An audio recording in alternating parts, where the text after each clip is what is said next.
All right. 3, 2, 1. Welcome to the Hunter's Hub, the video game podcast born in the Monster Hunter community. This is your host, Fortuan, joined by co-host Sasha. How you doing tonight? Not too bad. How are you guys? Doing good. I have just been playing Elden Ring. I don't think I have really played anything else to any extent of time. So it's been decent, I guess. And Ace? I'm doing good because this week we get some fucking Monster Hunter Sunbreak news. I know. Sorry for the early bleep. Yeah, what is that? Minute 20? Okay. All right. So, yeah, so I thought that was really funny because, like, we just suggested this new timeline with Monster Hunter, like, specific episodes, and it's like, hey, Tuesday before that first Monster Hunter specific episode, big Sunbreak news drop. And I'm like, awesome. Would have been cool for the news show, too, but that's even better fit. So we'll have some stuff to talk about that. But today is video game news in general, and not just Monster Hunter. And we got some things to talk about. There's a couple things we've been wanting to talk about, and some other things that we may avoid if you're asking, because of a lot of situations around them. So yeah, we'll get into some stuff. I do believe I actually put on Twitter some of the stuff we will be talking about, though. Which was, for sure, we're going to be talking about the Blizzard thing that you brought up, Ace. I don't even remember what it was, so I just wrote down Blizzard. What it was is that they were named in the wrongful death of a former employee. Okay, yeah. Or they're being sued over it. Yeah, another lawsuit, and another pretty egregious one at that. Pokemon Scarlet and Violet announcement. We've talked a little bit about this, but we're going to sort of delve into a little bit more about the Scarlet and Violet aspect and see where Sasha stands on it. with the on the outs on Pokemon recently. So, I mean, it looks cool. I don't have any negative opinions on it. Sure, yeah. There was a PlayStation. What do they call them? PlayStation something. I always call them Directs because Nintendo did it. No, not State of Play. State of Play. State of Play. Yeah, I just called it PlayStation Presentation in my notes. Yeah, and then a little bit about, like, there's some more research done lately on video games and how they can positively affect learning and stuff. So we can have a slight discussion about that. What's the face for, Ace? So, as of like 3 days ago, now additionally there's SEC investigating Activision Blizzard investors for insider trading now as well. Oh. So I feel like at this point we should just do like the Blizzard report. A bingo card? No, we should just do like the cabin in the woods whiteboard thing and just have like all these different like ideas. Who had insider trading? Oh my gosh. Who was also secretly part of the Illuminati. Just either that or make like a bingo card. Now here's where you can get to some serious conspiracy theories. Blizzard Entertainment, Lizard Entertainment. There you go. There Can't spell Blizzard without lizard. Yep. The lizard people are taking over. Now I'm just thinking back to Game Grumps episodes and Aaron just like going on and Dan just like fucking losing it. I haven't seen that one. It's been a long time since I've regularly watched them. Although I think it was one of the early Zelda games they were playing, and like I think it was maybe the Lizalfos or like earlier versions of them or something, or maybe it was some other game. But yeah. Aaron was just doing like a really high pitched voice. Gotcha. It makes sense. The Lizalfos are a pretty I don't know, iconic Zelda enemy, low key one, I would say. Yeah. Not like, the Moblins or the Octoroks or something like that. Or anyways, so yeah. So the Blizzard, I guess we'll start with that. The Blizzard thing. So with the lawsuits coming in for apparently insider trading now, and a wrongful death by ways of suicide, which if you remember, we talked about this months ago. That was also part of the initial lawsuit, as someone else had done that based on the work situation with like a work trip. And I don't know if you guys remember that, but that was a pretty bad one too, where Yeah. this woman was on a work trip with a superior, and then he brought a lot of um how do you say it other than sex toys? Like, I don't know how else other to say it. That's what they are. Yeah. Adult paraphernalia. So Um, this is the one whose family is suing for wrongful death, right? I was under the impression it was a new one, but I hadn't got to delve into it. Let me look, but I thought that this is the one, unless he just had multiple people that he did very similar things to. But I was reading that I mean, she was traumatized over her supervisor bringing these Items. objects Yeah. to this work function, and then after she did complete suicide, her family was investigating it, and this manager was acting like he barely knew her, that it was like very much just like I have hundreds of employees, and that he actively looked into other people who might have caused her trauma at work, like opened an investigation at work about it. Wow.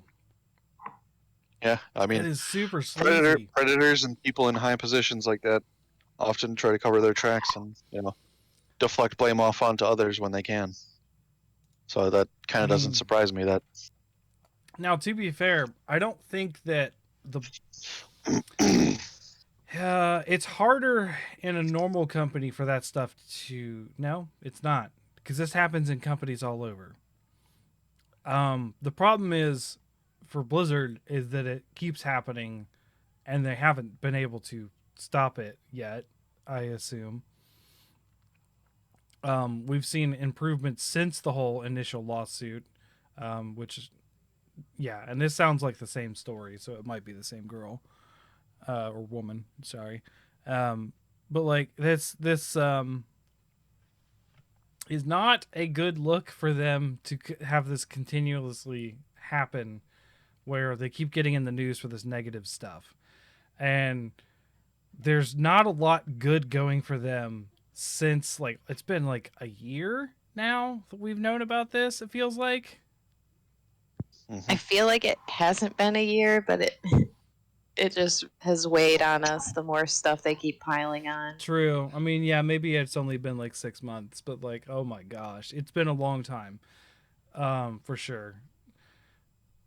I mean, I would say it just speaks to the culture of the companies and the workplace that all this stuff just keeps coming out and like hasn't stopped since. I mean, we talk about it feeling like it's been a year, but it's only been about 6 months or so. I mean, I'm guessing that can happen when I don't really know the dates. yeah. So I mean, that can happen when you expect better from a company that you more or less support, and then kind of part of at it contrast this is that. point, do we tells expect you. better? Do we expect better at this point, or like look would at they tell hope. us that insider trading, and we're just like, oh, it's another one for the bingo card. Yeah, no, it's pretty Well, I'm bad. talking about trusting them or giving them the benefit of the doubt, like before this stuff Right. started happening. Like,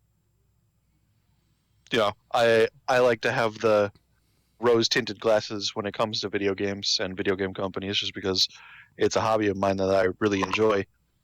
But like, companies like Activision, Blizzard, EA,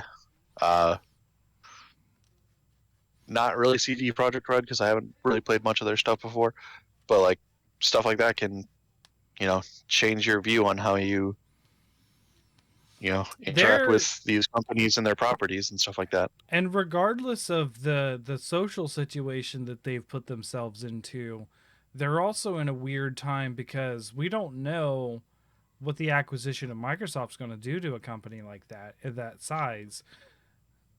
We So it talked. sounds like they did know, and that's what this insider trading thing is about. Uh-huh. That they That the stockholders knew about that aspect. The weird thing is the stockholders themselves also filed a separate lawsuit because they didn't know about the investigations of so the they're specifically naming 4 people in this insider trading thing, okay. and so it's David Geffen, Barry Diller, his stepson, Okay. and somebody else. So these people, I feel like, are being investigated for making large bets on the Activision stock days before the major acquisition, knowing ahead of time that probably this was a plan for damage control of all the negative stuff that's been going on. Like, hey, look over here at all this cool stuff we're doing as we merge with this other company. And Diller and Bobby Kotick served together on Coca-Cola's board of directors too. So maybe there's some investigating that needs to go and take place over at Coca-Cola. Yeah, that's some rough stuff, and they're hitting like the whole spectrum of crime at this point. Next thing you know, they're going to start stealing trade secrets from PlayStation or something like that. Like, no, we're gonna find out that they have like some weird sweatshop or something. That's the next thing. I mean, there's been a lot, and to the point of like, they're trying to, as a business, I can see that they are trying to move on and try to make people see the positivity because, for my mentality as a person, I don't think any one person, and I think this applies to most of the time, a company as well. There's always more than one aspect of them, and like we can chastise them for being pretty much terrible to not just women in their workplace, but all ranges of people. But as we're seeing, mostly women right now. But they also still do some things that are good. Like they still bring out some good games, but like I don't think that they should be like we should forget what was going on there. As they do try to move on. Now, I still am unfaltered in my excitement for Diablo 4. The only thing that really got me worried about Diablo 4 was the acquisition, because I was like, okay, so how is this going to affect like development and teams and stuff, because that's a huge shakeup. Whereas the individual stuff is like, I really just hope that everyone involved in the everything from the insider trading to the workplace treatment of people is just, I really hope they eradicate the people that were responsible for that, because obviously I don't think it's everyone there, but I think it's a lot of people higher up that were involved. So what's up, Ace? There's a certain someone way at the top that needs to go. Yeah, in my opinion. He's going, though. He's going, just not in the way we want him to go. He's taking a quiet step off stage left is what he's doing, instead of facing consequences. But I don't. It's really hard. It's a tough situation. I know. I'm just very direct in what I'd prefer. I think that it's also something to consider, that as we have these individual lawsuits and these individual cases of bad, very, very bad experiences people have had working there, that the people that are still there are trying to do good work. So as much as we hate like the big, like the 1% of their company. The squeaky we wheels, have to, essentially. yeah, we, Except the there's squeaking still is this more like opportunity, dying children. But yeah. right? But there's still this opportunity to support people that are trying to do really good work. Yes. And then maybe with a The- new management and some, like, clearing out some toxic culture, that there might be people that are happier to be at work and actually end up being more productive and doing better work. And we should see if they're following through on the help program that they've talked about, the hotline Mhm. for women mistreated in the workplace, and the steps that people can take to rectify that within their companies. Um, there's a lot to be said about progress and change, but obviously it's been a very painful process and a very public process for Activision Blizzard. Mhm. So let's hope that something good comes out of this and that we still have good games and just a better work environment, and it is the place that people want to work for, as they said, for many decades at Activision Blizzard.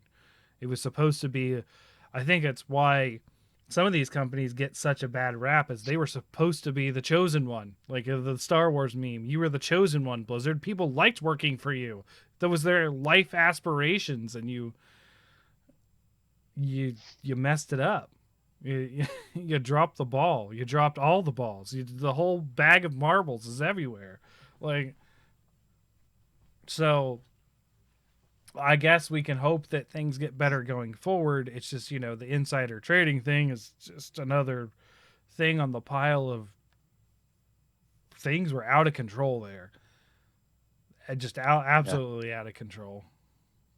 Seems like it was the gaming company version of the Wolf of Wall Street. Maybe. Yeah. I haven't seen the Which movie, I don't know if you've but seen. I understand the reference. Yes. Yeah, I feel like that movie, just with like Joker and other similar edgelord movies, people miss the point of like, the main character isn't the hero. You shouldn't be like wanting him to win. Right. Yeah. No, that's true. I would, on a side note, talk about the Wolf of Wall Street. No, I didn't see that. I know it was one of those Oscar. It was supposed to be DiCaprio's Oscar performance that people were talking about, and it ended up being The Revenant, the one where he is the hero. So Well, he also is like grunting and crawling through that movie. Like I have never seen. he literally goes from like loud boisterous shouting to like literally crawling and grunting and eating like raw bison liver to finally get an Oscar. And I'm like, that's ridiculous. Like he played a scummy broker very well. Like, Yeah. No, it's true. He I think he has a good. I just really like The Revenant, and it was real. Like I remember watching that in the theaters and seeing the bear attack and being like, oh my gosh, that looks like a real bear attack. Like that is insane, because a lot of movies they'll do like this, like very unrealistic version of like what a bear attack, like, oh, swipe cut to black, like that's not how it works. And they went full ham on that one, and it was just like, oh no, I'm surprised they didn't kill him in shooting the scene. Like, well,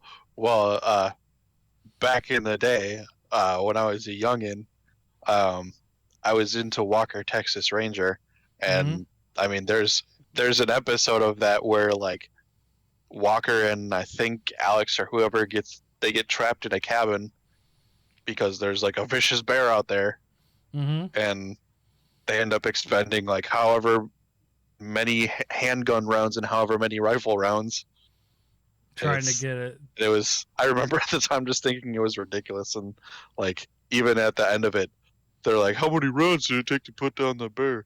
And Walker's like, too many. Blah blah blah. And I'm like, okay.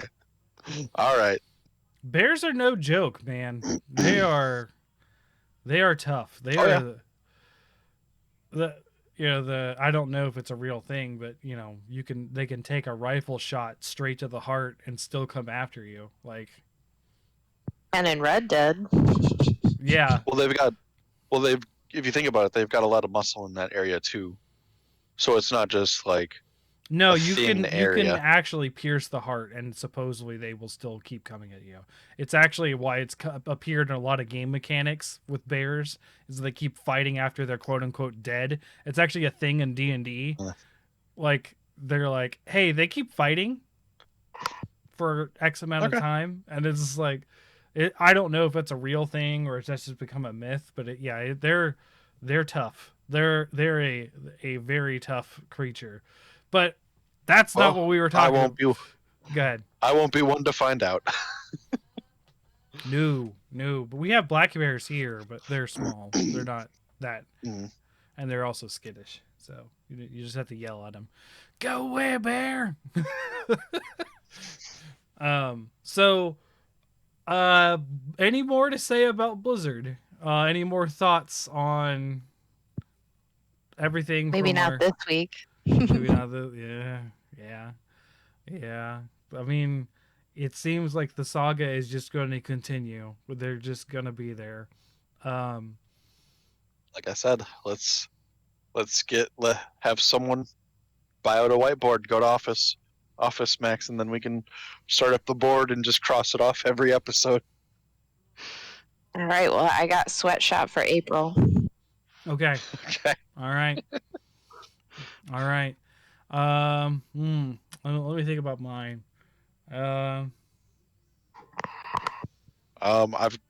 go with actually hired someone to kill someone. Okay. All right. I was gonna go more high end, like white collar crime with mine, and I was gonna say, like severe cases of tax evasion by executives. Wouldn't doubt that. Yeah, just uncovering that no one had paid taxes for like 15 years there. I just went for the pie in the sky option because, like, it seems at this point like anything is possible, man. I'm not sure I'm jiving with the phrasing of pie in the sky. I'd like to reserve that for positivity. Well, hey, man, like, they've been proving that anything is possible in terms of like corporate wrongdoing. So anything is possible in terms of extreme disappointment in them as people and a company. Hell yeah! Oh man! If anyone can do it, apparently Activision Blizzard can. Oh yeah. So next up, on a little more positive note, the announcement of Generation 9 of Pokemon Scarlet and Violet. Now, specifically because of Arceus, and I said this on the Bickering Bucks episode, and in my conclusion of talking about the game, it's like, if this is the direction of Pokemon, I'm in. I'm 100% in. I'm a new Pokemon fan. Here we are. So, since this announcement, don't make fun of me, all right? Just don't. But I have now gotten into the Pokemon trading card game on top of Flesh and Blood. Because... No! I mean, okay, so here's the thing. So my good friend Jared, who owns the game store, I talk about him sometimes, and that's where I get most of my games. He also plays Pokemon, right? So he was like, all right, so now... And the girls were interested, so I got some stuff for the girls. So now I am building a deck to fight him so he can, like, refine his stuff. Now, I'm mostly into the cards for the girls, so I'm not doing too much with it. But I am building a deck to be pseudo-competitive so that he can practice. But Scarlet and Violet was, like, the last thing holding... the dam of me being excited about Pokemon was Scarlet and Violet being announced, and I'm in. I can't wait for November to play Pokemon. I have never been excited about a Pokemon release until now. Like, I was super down on Arceus. Arceus was just like this looks like garbage. I don't know what they're going to do. I have no idea. So then I just reserved all opinions and ended up being, it's probably going to hit my game of the year this year. Like it's in the list. It's going to be in there probably. I mean, there'd have to be a good 4 or 5 games that replace it, and that's pretty unlikely. Yeah. We'll see. Of course, we got Sunbreak, and then also, well, here at the end of the month, I've also got Starship Troopers. That's got a chance. Lego Star Wars Skywalker Saga. And Tiny Tina's Wonderland. Yeah, that's next Friday. Tiny Mhm. Tina's is soon. Man, I didn't know you dislike Lego that much. There's been the same game. Just no reaction. I'm just a I'm blank- sorry. just a They've blank been the stare. same game since I was in middle school, dude. They've got I've played funny a few of the jokes. Lego- If it ain't broke, but- don't fix it. I mean, fair Oh, but enough, you look to be man. doing some interesting things with it, though. Okay. You'll have to let me I know have- because I am not going to play it. I have a feeling I'll be playing a lot of the Lego video games with my kid. Hmm. Oh, man. So we have Kirby is also next Friday, and we ended up getting Star Allies today because they wanted to play a co-op game, and they're just like, Emery's been begging to play a Kirby game. And I'm like, all right, so let's try out Star Allies. So I got it, and we were playing it, and they love it. They're like, but it's complicated. I think it's the most complicated game I have played with the girls yet. Oh my gosh. It's like, hey, in order to get this, you need to add fire to your sword attacks.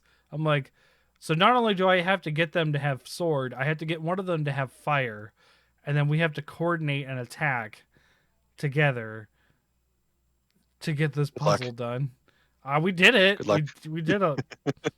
Most of the time, they're the ones that tap out. We're like, oh, we played enough. We're gone. And I'll be like, okay, cool. Today, I was like, we got to stop. Dad cannot handle this right now. Like, oh, man. Fair enough. So back to Scarlet and Violet. How do you feel? Like, let's start with the starters. How do you guys feel about the starters? I mean, they look pretty cool. I saw that the fire starter theory about the Chinese New Year has been kind of debunked with this fire starter, Oh, okay. which seems like a bummer. But otherwise, I think they look pretty cool. Yeah, I think he's pretty clearly a crocodile, and I'm not sure that a crocodile appears in the Chinese New Year. at It all. doesn't. My So- child's been making me read a Chinese New Year book every single night. He is not one. Gotcha. That's The fair. only ones left that would have fit into this theory would have been ox, horse, rat. No, rat is supposed to be Cyndaquil. Ox, horse, snake, Mm.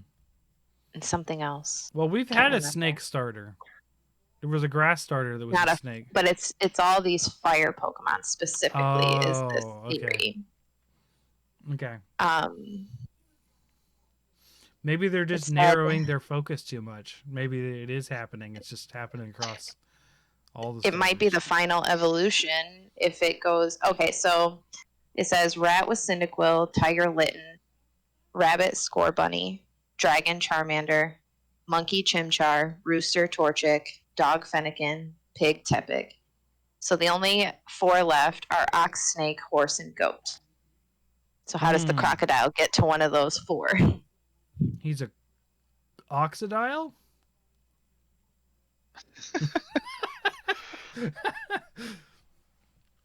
I don't I mean, know. theoretically, Taurus could go in Ox, maybe. So since I've been a kid, have always been very much like grass starter because Bulbasaur, Chikorita, like I was all in on the grass. And this is the first generation I'm like, that fire starter though. Like I want the crocodile. Like I feel like this is the first one where I'm gonna start a fire purposely. And because like my very first time playing Pokemon, I had a Charmander because I didn't know you could look at it and not pick because I was like 10 or 8 or whatever I was. Mhm. I think it was 10. Yeah. Because it was like beginning of not sixth grade when I was in there. I was playing it. So that was. But anyways, I'm super excited about the crocodile for some reason. I don't know. I also like Quaxley. Not that I don't like the cat one. Oh, it's Sprigato, something like that. Brigatito. See, I think that's the one I'm gonna pick. I think it'll be the first time that I'll ever pick a grass starter. Right. I don't. I don't know what I'll end up going with if I do get the game. However, I will say that I really like the surprise of uh, Typhlosion's new form in Arceus. I really dig the purple flame color that it's got going on.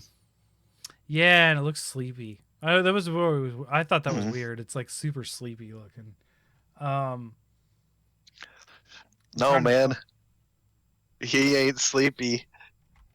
He's a fire type. He's always blazed.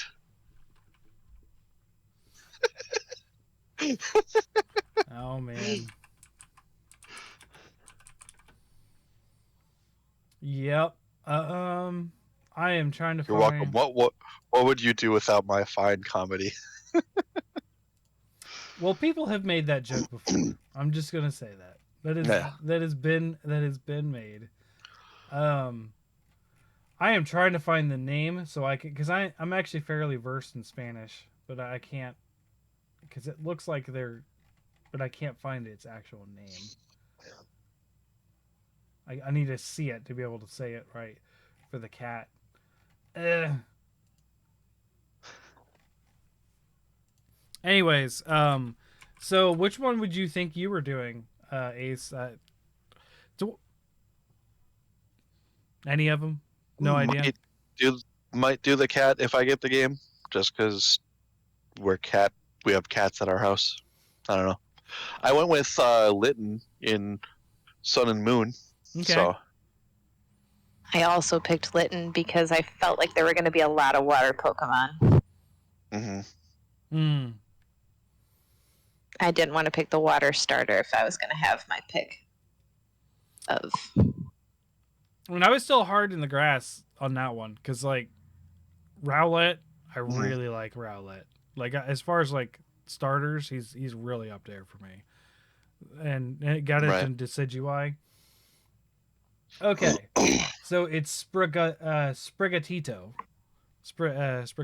or Gatito, Sprigatito, which means baby cat. So it's actually a kitten in Spanish, Okay. Gatito. And for some reason, male, but yeah, it's just Spanish. They may not mean that. That'd be weird if they were only male. Like, how did that No, work? I feel Then like is it's there just because Brigatita? gato. Yeah. No, because a gato is always a gato, whether or not the cat is male or female. Right, but when you add I don't know. I the took Spanish in 6th grade, so I have no point of reference past that. I took Spanish from 8th grade to high school, and then I married a Cuban woman. So I'm very versed in Spanish. I took 4 years of Spanish, and I'm currently on a 105-day streak in my Duolingo right now. Yeah. For Spanish. Mm-hmm. Nice. So obviously, Sasha, so what would you normally play, or do you normally mix it up? I typically pick water. Mm. But Sun and Moon was the first time I deviated from that. And then I'm probably going to pick the cat. Because I'm not really into the duck. He looks a bit weird. I like him, but he's a bit weird. They gave a little personality thing on them. So the capricious attention seeking cat grass cat Pokemon, the laid back fire croc Pokemon that does things at its own pace, which is totally what I like. That's why I have a lazy dog. Makes sense for me. And then the That's Ernest, basically Rowlet in the Sun and Moon Yeah. anime. and the Ernest and Tidy Duckling Pokemon. He's like the little uptight duckling, and I don't know. I find that amusing. What I hope that they don't do to Quaxley is what they do to Scorbunny, like making him look very humanoid at the end. Yeah, I do not want to find Howard the Duck in my Pokemon game. So the Yeah, I always find that Go ahead. kind of weird when they sort of humanoid the Pokemon. Like Incineroar is kind of weird. Machoke and Machamp are kind of weird. Incineroar is a weird choice. A very weird choice. Oh yeah, the big burly like wrestling cat. Yeah. I'm like, why is Tony the Tiger in my game? And he's like super. So he can Dark Lariat you. Yeah. They're Ash. So you think they're going to dual type these again at the end? Maybe. I think it would be cool if they just did a single type. Have they ever done a single typing? I mean, what were they in the original? Venusaur was Colors. Venusaur was grass poison. Grass poison. And then they had fire. But I feel like Blastoise was straight water, wasn't he? He ended up getting a typing later on. But that's the thing is like I think in the original game Venusaur was just grass. I don't think they had dual typing back then. And then so I don't know. I'm gonna Google this. My question is when are we gonna get the missing evolutions? Like a ghost Eevee. Need a ghost, need a steel, need a rock. No, Blastoise is just water. Poison. Still. He's still just water. I really want a poison Eevee. That would be so cool. Mm-hmm. The girls are really into and then like YouTube artist that did like a rendition of one. It's got like a skull on its tail and stuff, and like this crazy looking hood thing. I was like, holy cow, freaking dark skull Eevee here for poison. And then I think we're probably talking about the same one, but they also did like a normal type evolution, so like a fully grown Eevee. Yeah. Like an Arcanine, but like Eevee? Pretty much. Yeah. That's cool. Yep. But yeah, we've been missing them for generations. Where are they? Why aren't they here yet? I don't know. I've never been a big Eevee fan. I don't. They're not. It's not a bug. So. But what if there was a bug Eevee? That would be creepy. Because they'd give her like praying mantis red eyes.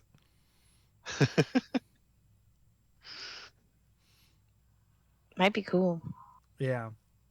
Or just give her a bunch of like extra like appendages coming out of her back, or like a Kerrigan kind of thing. See, that bugs can make things creepy immediately. I mean, have you seen Mega Evolved Pinsir? No. Pinsir. I'm gonna look this up. He's Pinsir Mega Evolution. See, I got out of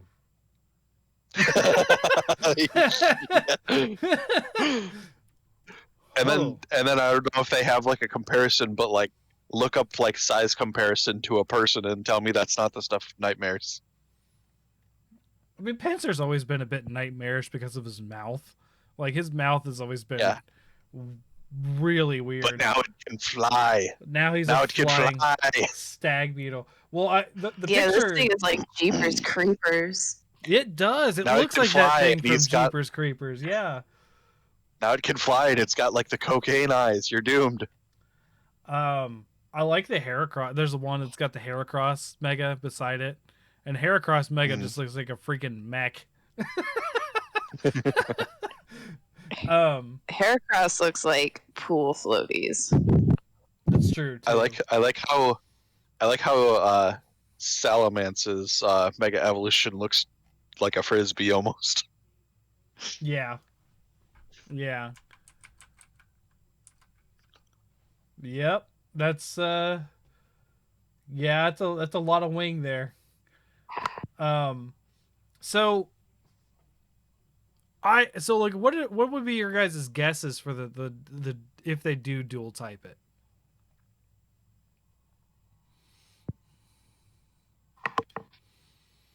I mean, Well, let's go back and look at them. I would Flying, I caution feel it- like, with the water. yeah. It feels easy, yeah. I feel like fire and ground for the crocodile, unless Yep. if they decided to really throw a wrench in things and do fire water. That'd be interesting. A fire water. That's Mhm. Has there been a fire water? I don't Once think again, all this Google stuff because I've been out of Pokemon for so long.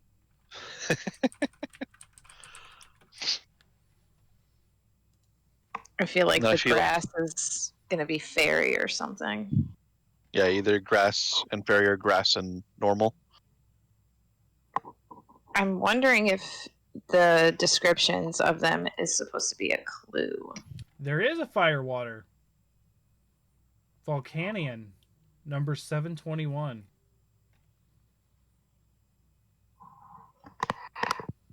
Is that the tortoise thing? Whew.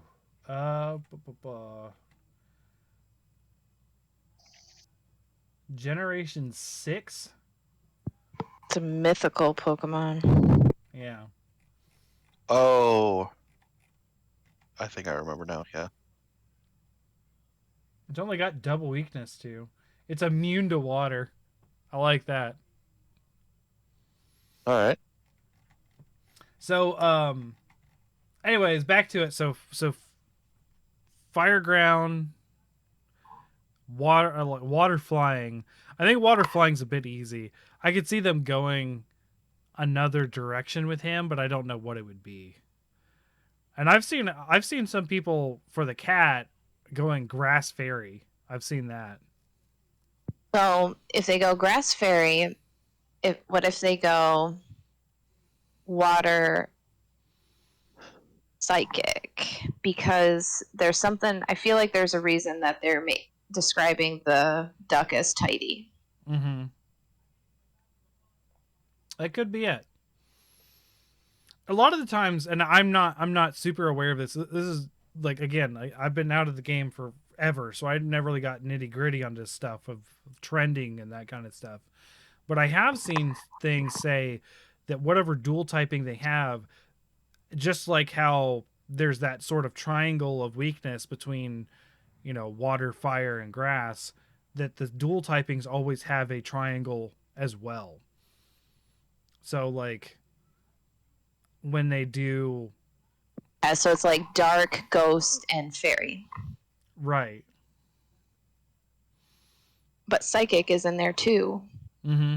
Well, the problem I is feel like Psychic jams everything up because Psychic's got so many weaknesses and is strong against so many things. Like, Psychic is like the catch-all sometimes they throw in there. Like,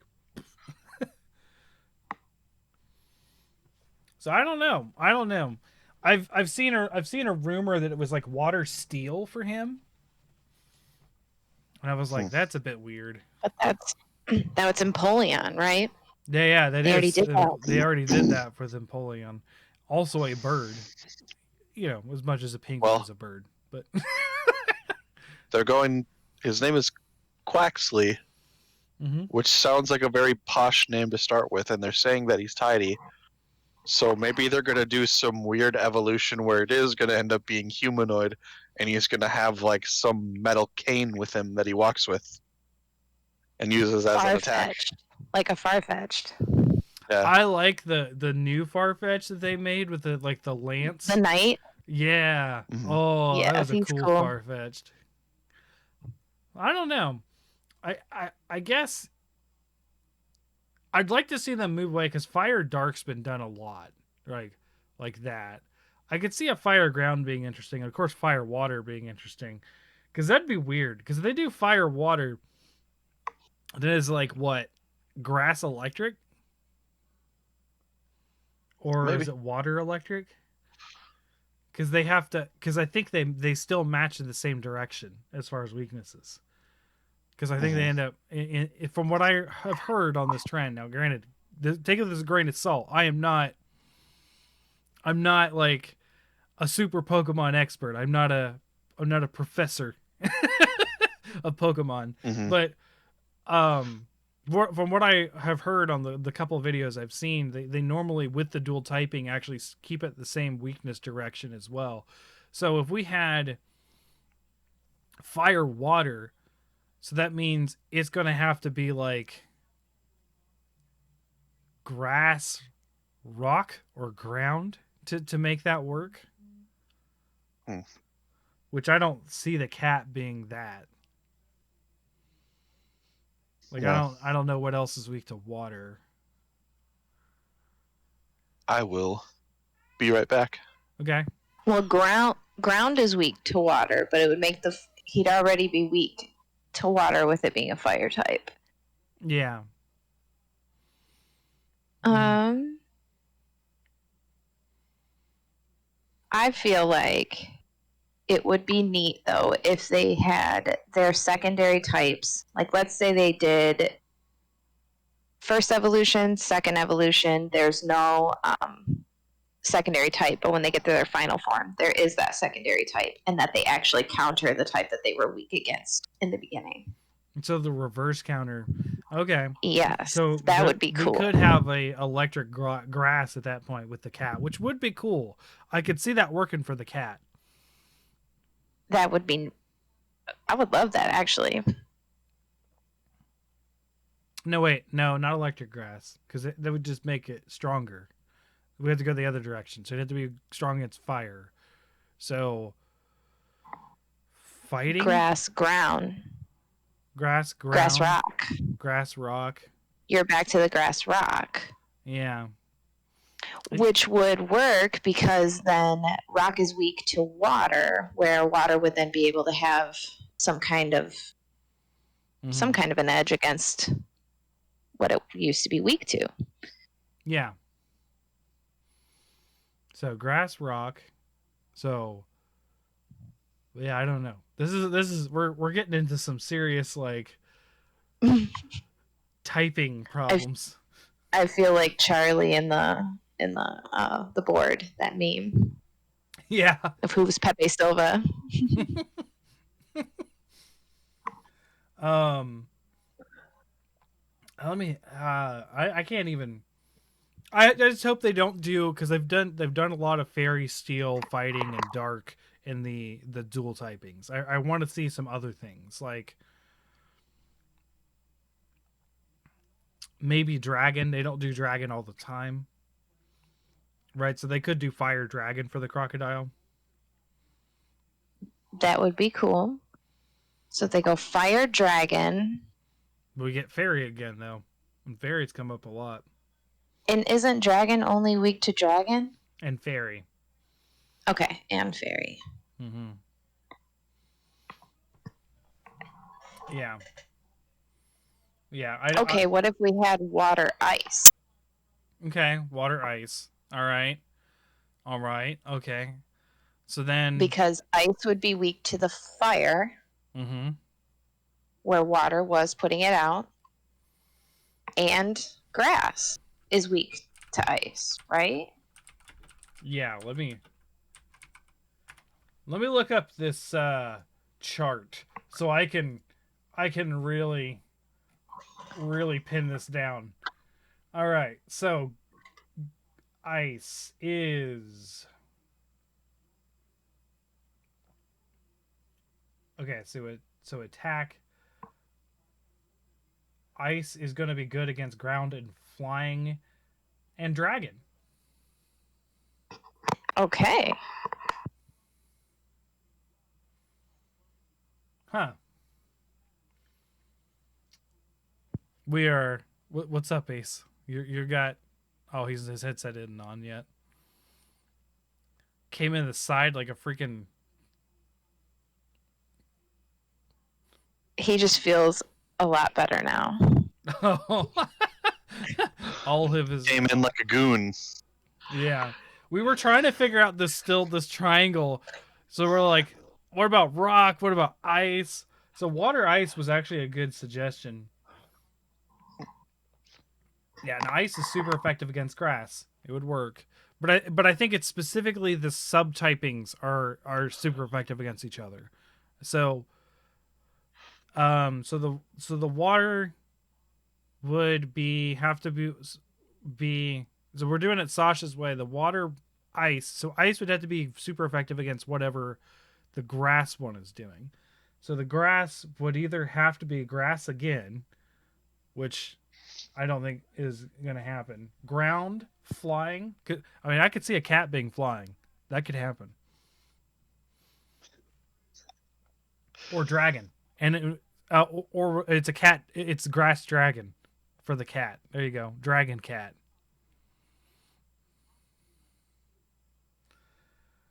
Okay. We're getting into some deep Pokemon stuff here, and I am not equipped. There we go. Dragon evolution. Another one we're missing. Oh, there's that would be so cute.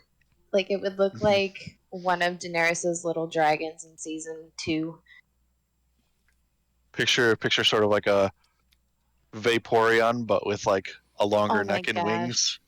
That's so cute. I love that.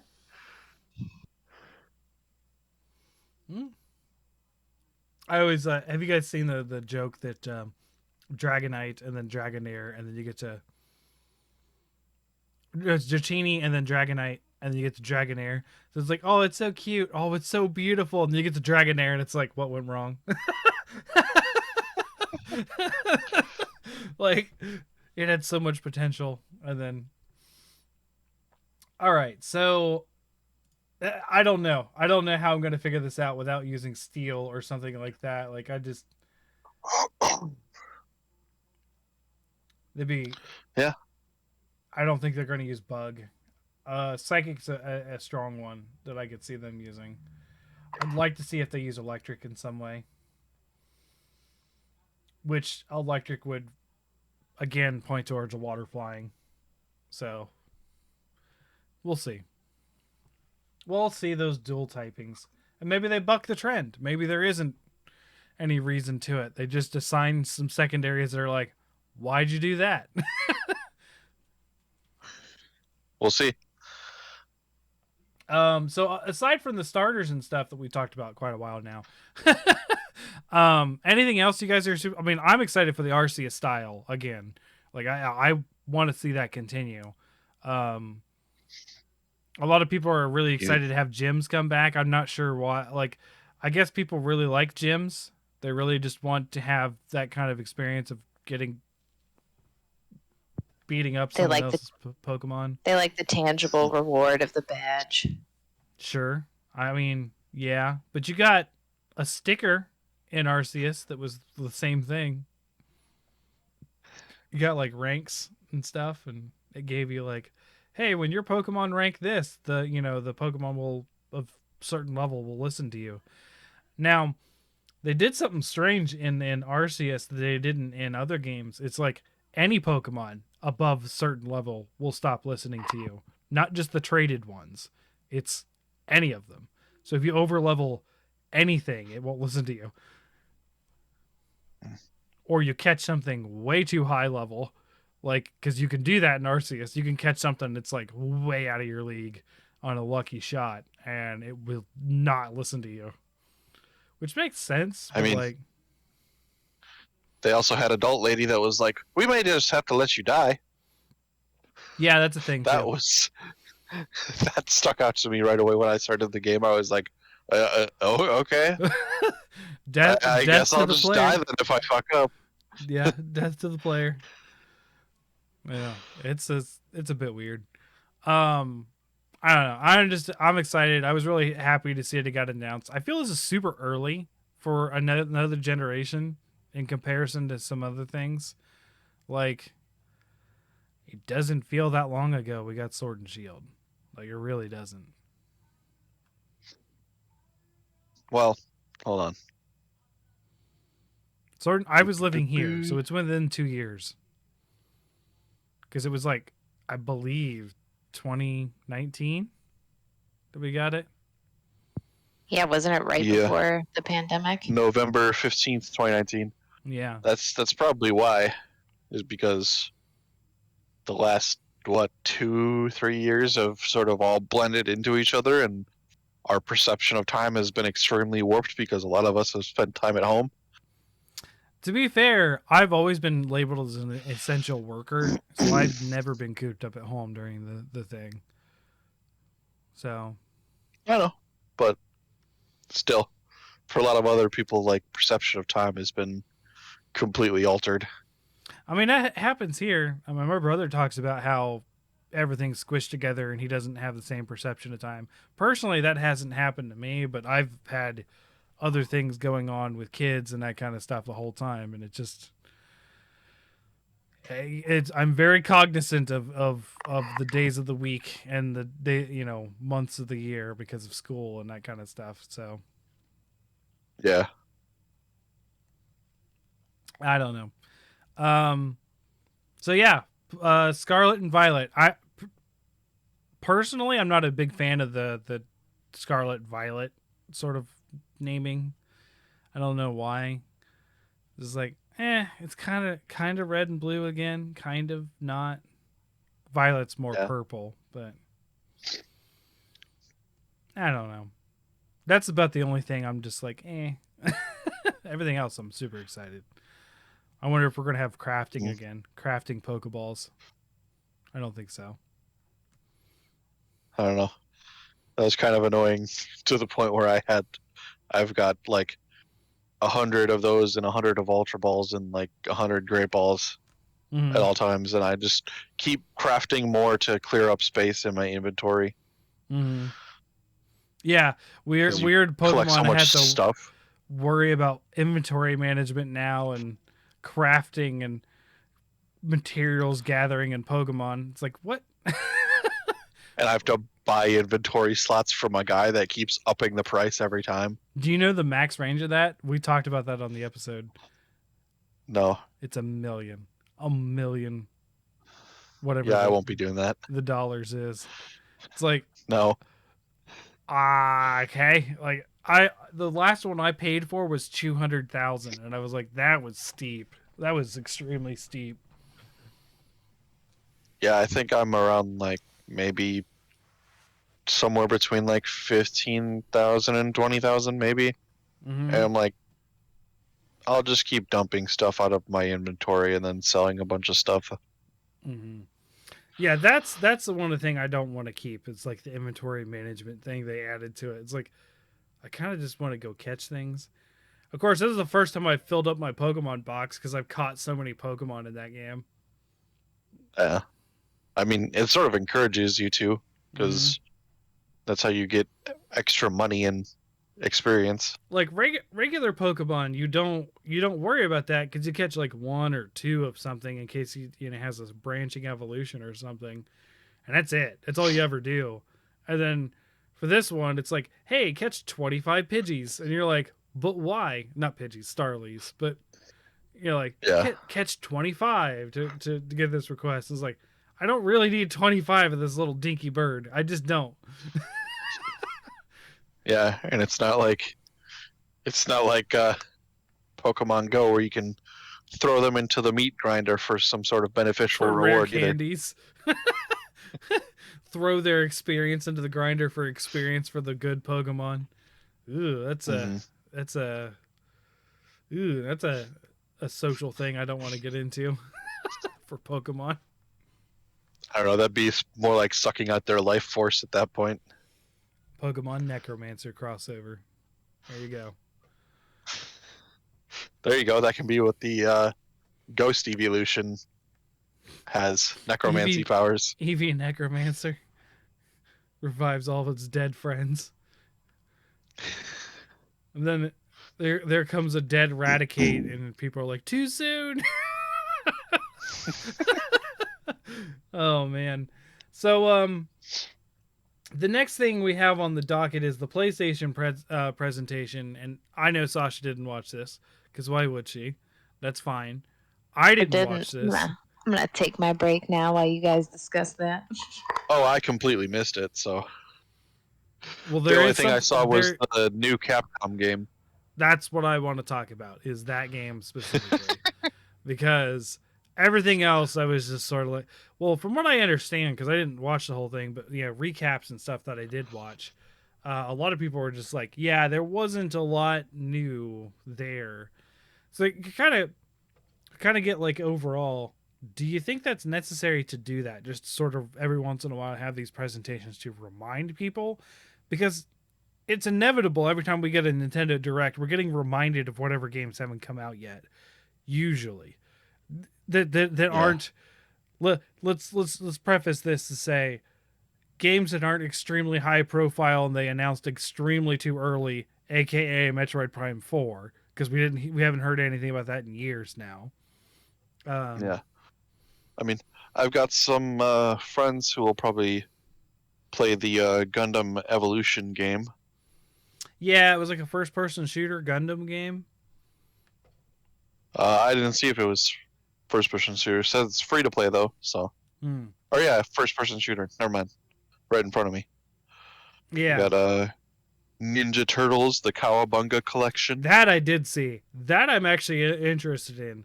The Cowabunga, because if I can play, now as I understand, it's mostly just the beat 'em up ones. It's not the original NES one where you have to go through the corals, right? I didn't watch the direct, so I'm not that into it. I'm just looking at the recap notes. Sure. So the Cowabunga edition, I might get that, like the Ninja Turtles thing, because I actually really like the Ninja Turtle beat 'em ups. Turtles in Time's a classic one on the SNES. But there's an NES one. It was like Ninja Turtles 2, as I think is what they called it. That one was really cool, and I liked that. But it's super old, and because it was on the NES, it had like very arcade kind of things. It was super tough, and it was super like limiting on your lives and health and stuff. So like as a kid, I never really beat it, but it was still fun. It was a lot more fun than the other Ninja Turtles game, that's for sure. So I kind of like beat 'em ups for Ninja Turtles. Like the only thing I could see that works that isn't just a straight up beat 'em up for Ninja Turtles is like in a fighting game, which they were in Killer Instinct. Were all of them in Killer Instinct? I don't know. At least one of them was. I think. I'm not an Xbox person, and I don't think that's within Sasha's wheelhouse of games on the Xbox. Yeah, I didn't play a ton of the Xbox Killer Instinct. Yeah. I'm pretty sure they appeared on it though. But they work well in beat 'em ups, fighting games, and then also I could see them working well in a Muso game, kind of like Hyrule Warriors kind of thing, where you just beat up thousands of foot soldiers. That'd be kind of cool. Or Foot Clan. Foot Clan is what they call them. They got Returnal Ascension update, which adds co-op and Tower of Sisyphus mode. No, thank you. I don't like that game. But Fortuan, you have that game. I'm gonna tell you what I tell my kids when they say "butt daddy." Don't call me a butt. But you are a butt if you don't play that, because you have the game. I do. Fortuan. I don't want to. It's not a good game, in my opinion. Ooh. I just don't like it. I don't like dying and then having to sit through 3 minutes of cutscenes when I skip it still. Painting the crosshair on your back. Chair's high enough. I'm good.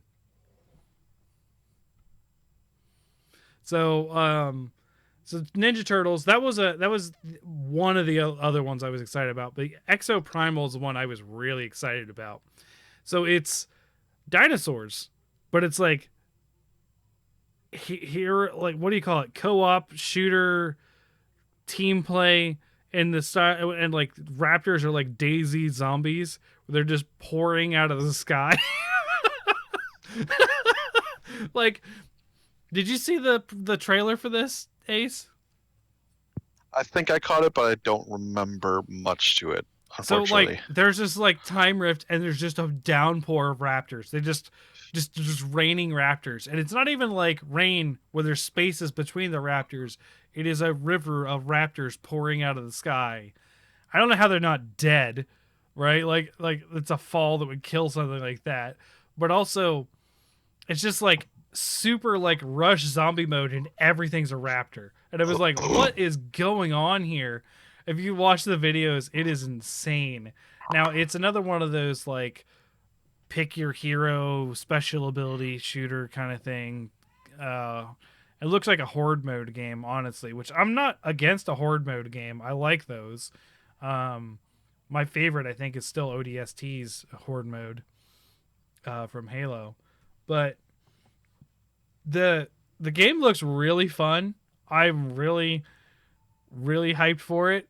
I didn't expect to be hyped for it, but I'm glad to see another dinosaur game. But also they showed off some like highlights of like boss monster, of course, T-Rex. Like, I mean, how can they not use a T-Rex? But they showed off that is goofy as hell. what the river of raptors that you're looking at. Yeah. Yeah, it looks insane. And they showed off stuff like a boss fight intro with like a Triceratops and stuff, and it looks pretty fun. I'm pretty into it. Another Capcom title that Capcom hasn't been doing a lot of new IPs lately, so this is kind of cool too to see that happen. But dinosaurs, I love dinosaurs. But that literally, like those two things, Ninja Turtles and mostly Exo Primal, are the only things that I was really interested in that came out of that presentation. What I was going to ask you earlier is, because we see this a lot in Nintendo of recaps of games, but they always pepper in new stuff. I feel like this one a lot was recap, is according to what people were saying. A lot of reminders this is coming out and that kind of thing. Do you think that's useful in a presentation like this? Like, should we have had this presentation? Like, let's say they didn't announce anything new, right? Like, is that even worth people's time at that point? I mean, if they're introducing new facts about the game and not just essentially being like, hey, remember this is coming, I'd say that's worth it. Okay. I feel like people take things far too much for granted nowadays because, like, the last couple of directs where we've had nothing on Monster Hunter, they've essentially nothing on Monster Hunter except for like a recap of a trailer or whatever. People have been like, that was a waste of a direct. What? People were saying we got the announcement, the direct before the one that just happened, and then the one that just happened, we got the second trailer, the second teaser. Well, yeah, but like we haven't had much new information, or like with some of the mini directs or whatever. Like I would say the announcement of the game is a pretty new information.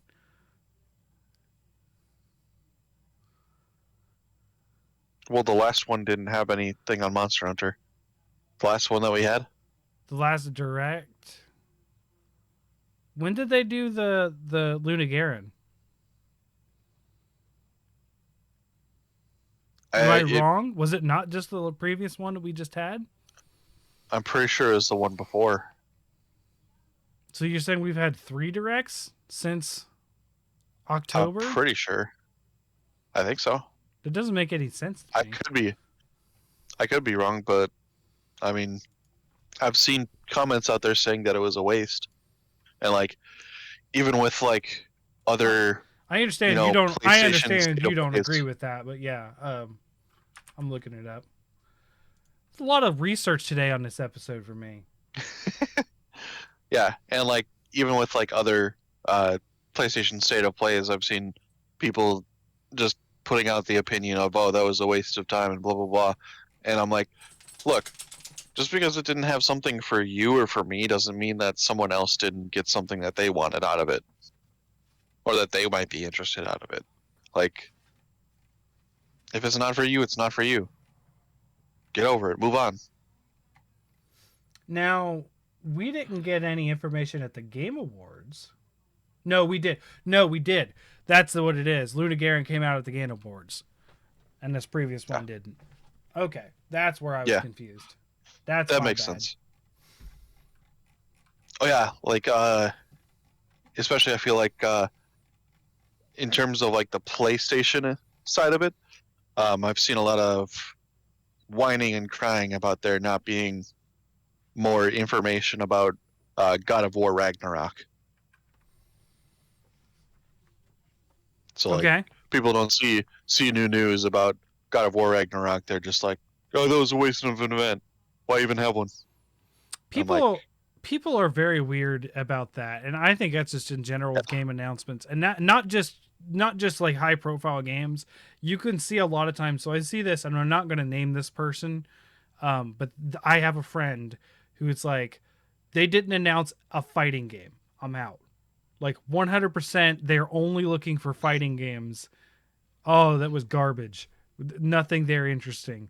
And then I'll say like 5 or 6 games that they were actually interested in. And they're like, but it's no fighting games. It's like, half of the thing was interesting to you. Like, that doesn't make any sense. Like, I think people are don't play games anymore. If this one thing I want doesn't happen, it's garbage. Like, right. Like, I don't know. But that's just like a general thing you see. I don't think everyone does that. Obviously, I feel like it's a vocal minority in this case, but like, yeah, I don't know.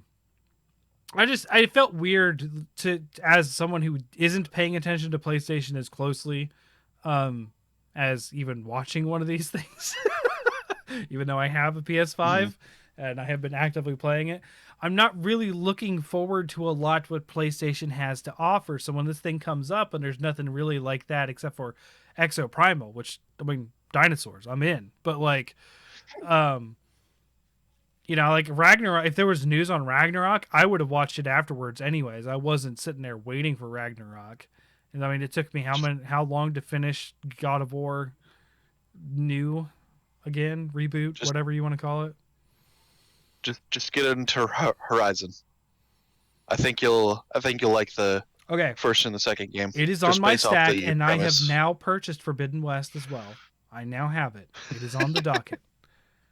But I will go through this again, because I'll just remind you of the stack of PlayStation games alone that I had to get through. Got to finish Elden Ring. Skip it. Hell Skip Orders. it. It's okay. Skip it. I give you permission to skip it. Phoenix. I bought Phoenix like months ago, and I still haven't started. Guardians of the Galaxy. Cool. I bought what's it? Baby Fetus Norman Reedus. I bought that forever ago, and I still haven't started it. But right after Guardians of the Galaxy, which is the 4th game down, then I have Horizon, then I have Deathloop, then I have Forbidden West.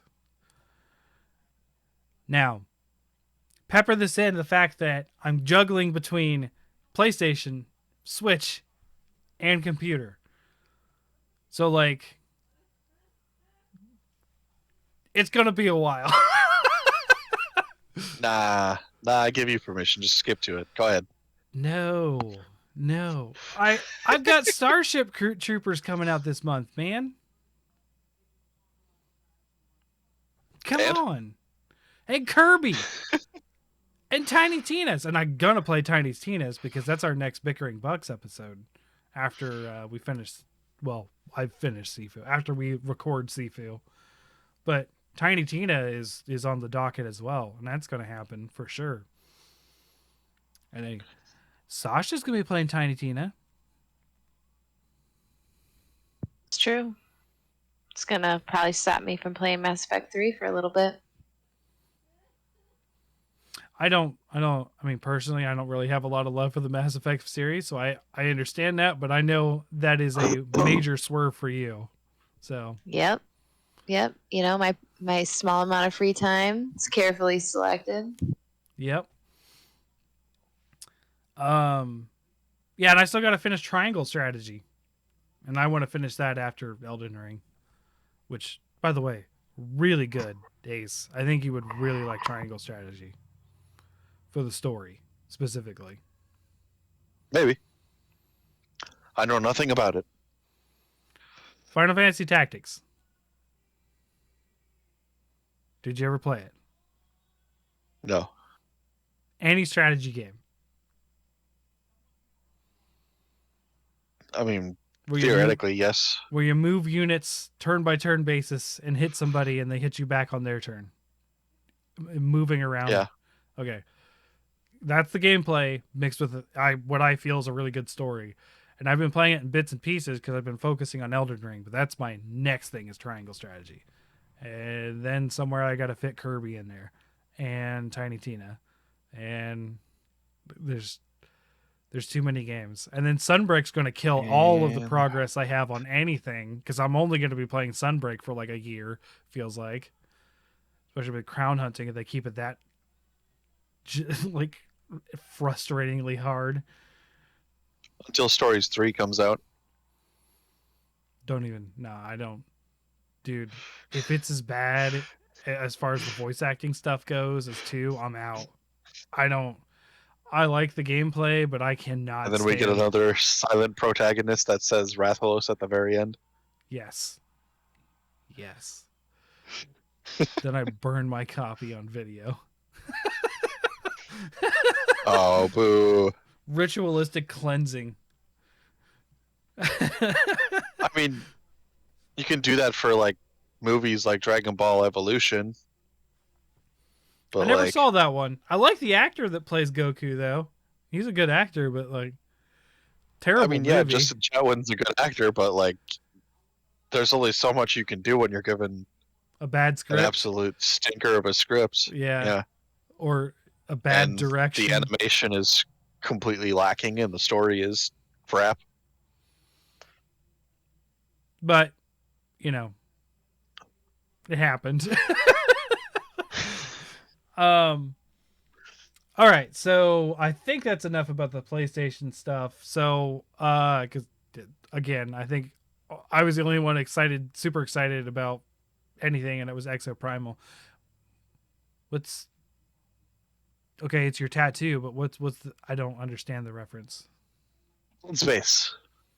Oh yeah, you want to talk about Dead Space? Dead Space. Yeah, they had the sound dev stream. Mm-hmm. So they talked about a lot of what they're doing with sound in the game. Yeah. And from what they discussed and debuted in it, I'm getting more interested in the game. And it seems like they're actually taking a lot of it seriously. So they're like effectively going back and fixing audio mistakes that took place in the first game. So you know that notorious scene in the first game where there's the guy standing at the end of the corridor and he's just like banging his head on the wall until you get close enough to him and then he like overdoes it on the last one and kills himself. No, but they show. Continue. So to get to him, initially you go down a hallway and then sort of like a U-turn, go around on the other end of it. Mm-hmm. In the original game, it's all just a solid sound all the way through.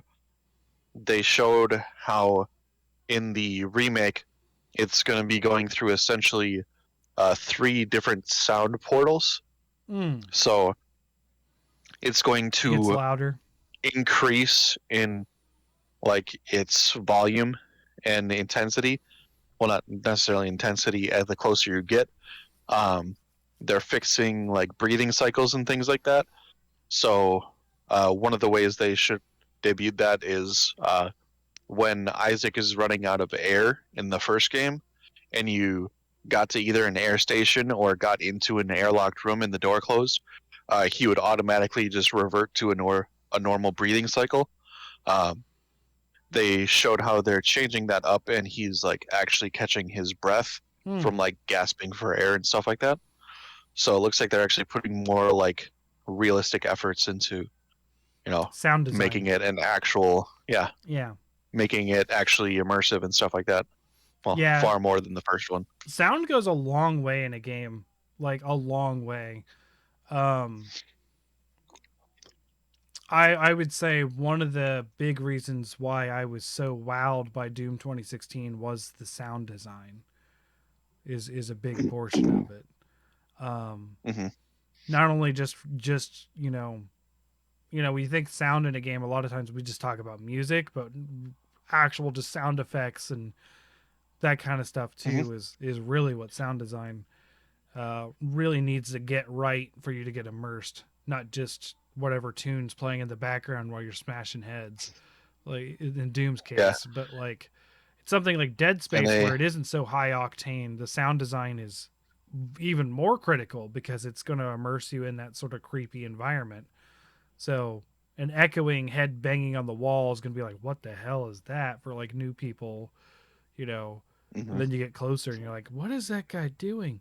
It's actually funny crossover talking about Doom and head banging on the wall. The Doom movie does this where someone is beating their head on the wall and kills himself. The one with the rock, by the way. Because he's turning into a zombie, so he's unable to control himself, but he's able to still hit his head on something, so he kills himself rather than turn. It was actually I don't know. There's good moments in that movie, so I can still like it, but Yeah, and it's a guilty pleasure. They showed like for the noise that the plasma cutter makes when it fires, they showed that it has like 9 different sound files layered over each other. And they showed how Isaac, when he runs for a prolonged period of time, he'll go into a more exhausted state and have more like labored breaths with like gasps intermittent between it. They also showed how like when doors are closed, it'll distort the sound that's on the other side and stuff like that, and more like mute it down a little bit. So it looks like they're going for more realism and immersion with this remake. So far, painting it in a better light for me. Like I said, I don't know if you saw my tweet, but if they maybe just move the EA logo to like the back of the box and like minimize it, it might become a day one purchase for me. I've always loved like sound design and concepts. So that would have been I might watch this just to see what they do, because like the way they do things with sound and to make the sounds that are so like iconic, like especially in movies, right? Like you wouldn't like the blaster fire in Star Wars. You know how they made that noise wise? I feel like I saw it at some point, and I've seen like a bunch of like the different techniques for sound and stuff, but I just forget the blaster. They just take a hammer to like a steel wire, and that's a blaster noise. Just like it's just what it sounds like. Actually, yes, I remember that now, because there's a TikTok of a guy like an actual like a cable line worker who takes like a little wrench and just starts tapping the electrical wires and whatnot. And then that's usually paired by someone like matching that with like them being at home and their electricity is going on and off as he's tapping the line. Gotcha. But yeah, same concept of the sound, because it has a really interesting like sound as the sound transfers down the line. Yeah, so like that, but one of my favorite ones is the Balrog in Lord of the Rings. And they made its growls, they're not animalistic in any sense. It's literally a cinder block tied to a screen, drug across the floor of the sound studio. They just recorded that noise, and that's the Balrog. Well, what most of the Joker's theme in Dark Knight was, right? Mm-mm. It was piano wire. So they would take piano wire and just go down it with like a razor, essentially. That did not make me feel comfortable, even you just saying that. That's, yeah. I mean, the like cue and sound for Joker is meant to be really eerie and unsettling because You know- it's just got that like Yeah. Like you're going insane just by being near him. Yeah. Yeah. Speaking of which, Joker, have you guys seen The Batman yet? I actually got to go to the movies for once and I saw it. Not I yet. really want to see it. It's good. Holy cow. We're going to take a little sidebar and talk about this a little bit. I do not have high expectations for comic book movies and stuff because I'm normally not a fan. Like I said, I've only ever liked Spider-Man before any of the Marvel movies. And then I still like Spider-Man. But and then the movies made me like Captain America. But like I've never been a super big fan of Batman. But this one, obviously The Dark Knight was great. Like I think people universally agree that was an amazing movie. This is my favorite Batman movie. Like the gripes I have with The Dark Knight are not here in this one. It's pretty. I keep hearing good stuff about it. You're It's- not the first person I've heard say that this is their favorite Batman movie. Yeah, it's really good. Now, I don't really have a lot of complaints for it. It's pretty long though. It's almost 3 hours long. So that's if that's a problem, I guess that could be one. Yeah, it's coming on HBO Max in like a month, so Fair. Oh, it is. Okay. yes. So I'll We might spend just that wait. 3 hours on my couch. Yeah, we might just bide our time and do it in comfort. Yeah. I mean, the theater that closed here in Chillicothe that I said I had to go to Columbus to go watch movies for a while just reopened, and this was the movie they got.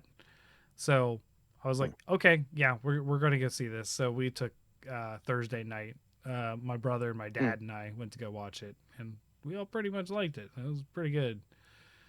So they just sort of like indefinitely closed then? Yeah, no. And now they're back?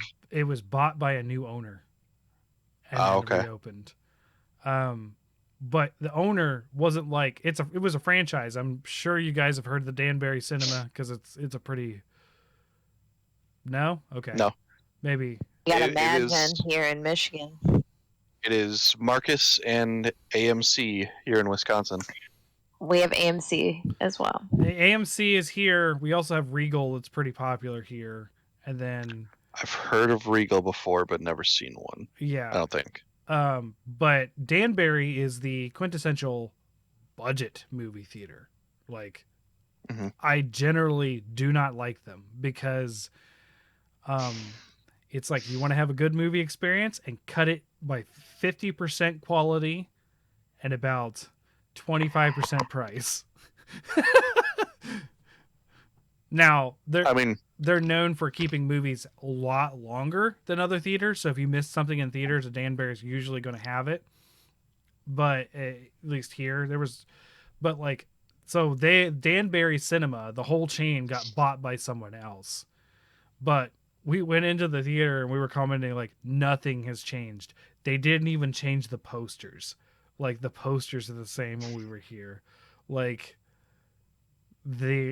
everything was like it was like it just reopened by the same people. Nothing changed. It was so weird. I mean, I will say the movie going experience largely can be influenced by who's there when you see the movie, though. I mean, it's 'Cause, always like for the past like ever since my divorce, it's just been my brother and I and my dad. Like 100%. I have not seen a movie with anyone else but those two people, and sometimes my mom. No, I mean like who's there as in like the audience. Oh, Like sure, yeah. I've had several outings where um annoying ass teenagers have had like a box of runts and then just spill it, and so for like a solid 20-30 seconds all you hear is as they Oh, fall down all the levels and stuff. Like I discussed oh, on here, one of the last two outings we went on, there was a couple that were like sucking face and groping each other like 2 feet from my fiance's head. So yeah. I remember that. We actually had so before the movie started, it was just the trailers. Some guy was like mhm. really hurrying to get out of his seat or something. He actually fell down the steps. Like he's fell down like 3 or 4 steps. Jeez. And I was like, I "Oh, guess he might have is had he a o-" bathroom emergency then. And he just jumped up, just hopped up. He was a younger teenager, just hopped up and it kept going like nothing happened. I'm sure he was just embarrassed or something. I was just like, "Oh, did someone just die in the theater? Holy cow!" No, okay, we're good. Okay, whew. Um, so Dead Space sound design, which got us into movie theaters. I so this is the remake specifically that you're talking about, and not the spiritual sequel that we're also getting. Spiritual remaster. I don't remember. It's not called Dead. Remember, they're doing the remake, and then there's another company that is like inspired by Dead Space horror. They announced it like a week before the EA one. If you don't remember, yeah, you don't remember. Your face is telling me I you don't don't remember. remember at all. Yeah, Yeah, I don't remember that at all. yeah. There's another Dead Space like game coming out too. I feel like you're just gaslighting me at this point since No, I I am generally not. don't No, remember. we definitely talked about this. Yeah, no, I would not gaslight you, Ace. So it sounds like this was about the remake. Yes, Hmm. yeah, Oh yeah, it was specifically like yeah. it's Dead Space, and it's on the YouTube Dead Space channel. Okay. All right. Um. So do we want to get into another thing or Oh, and they were saying one of the content creators that was there, that was Mhm. invited. He asked when the earliest they think like product wise it would be available, and they were saying early 2023. Okay. Um, It's not terrible. and he was saying that they were a couple weeks away from doing like an entire walkthrough of the game. Hmm. So sounds like it's well underway. Wow. I mean, here I am, been excited about Diablo 4 since 2018, and I'm still expecting 2025 on that one. So Dragon Age 4 for me. yeah, yeah. We all have those long games. I know a lot of my friends are like Metroid Prime 4. Yeah, that's a ways out too. Um, Negative Atmosphere? maybe.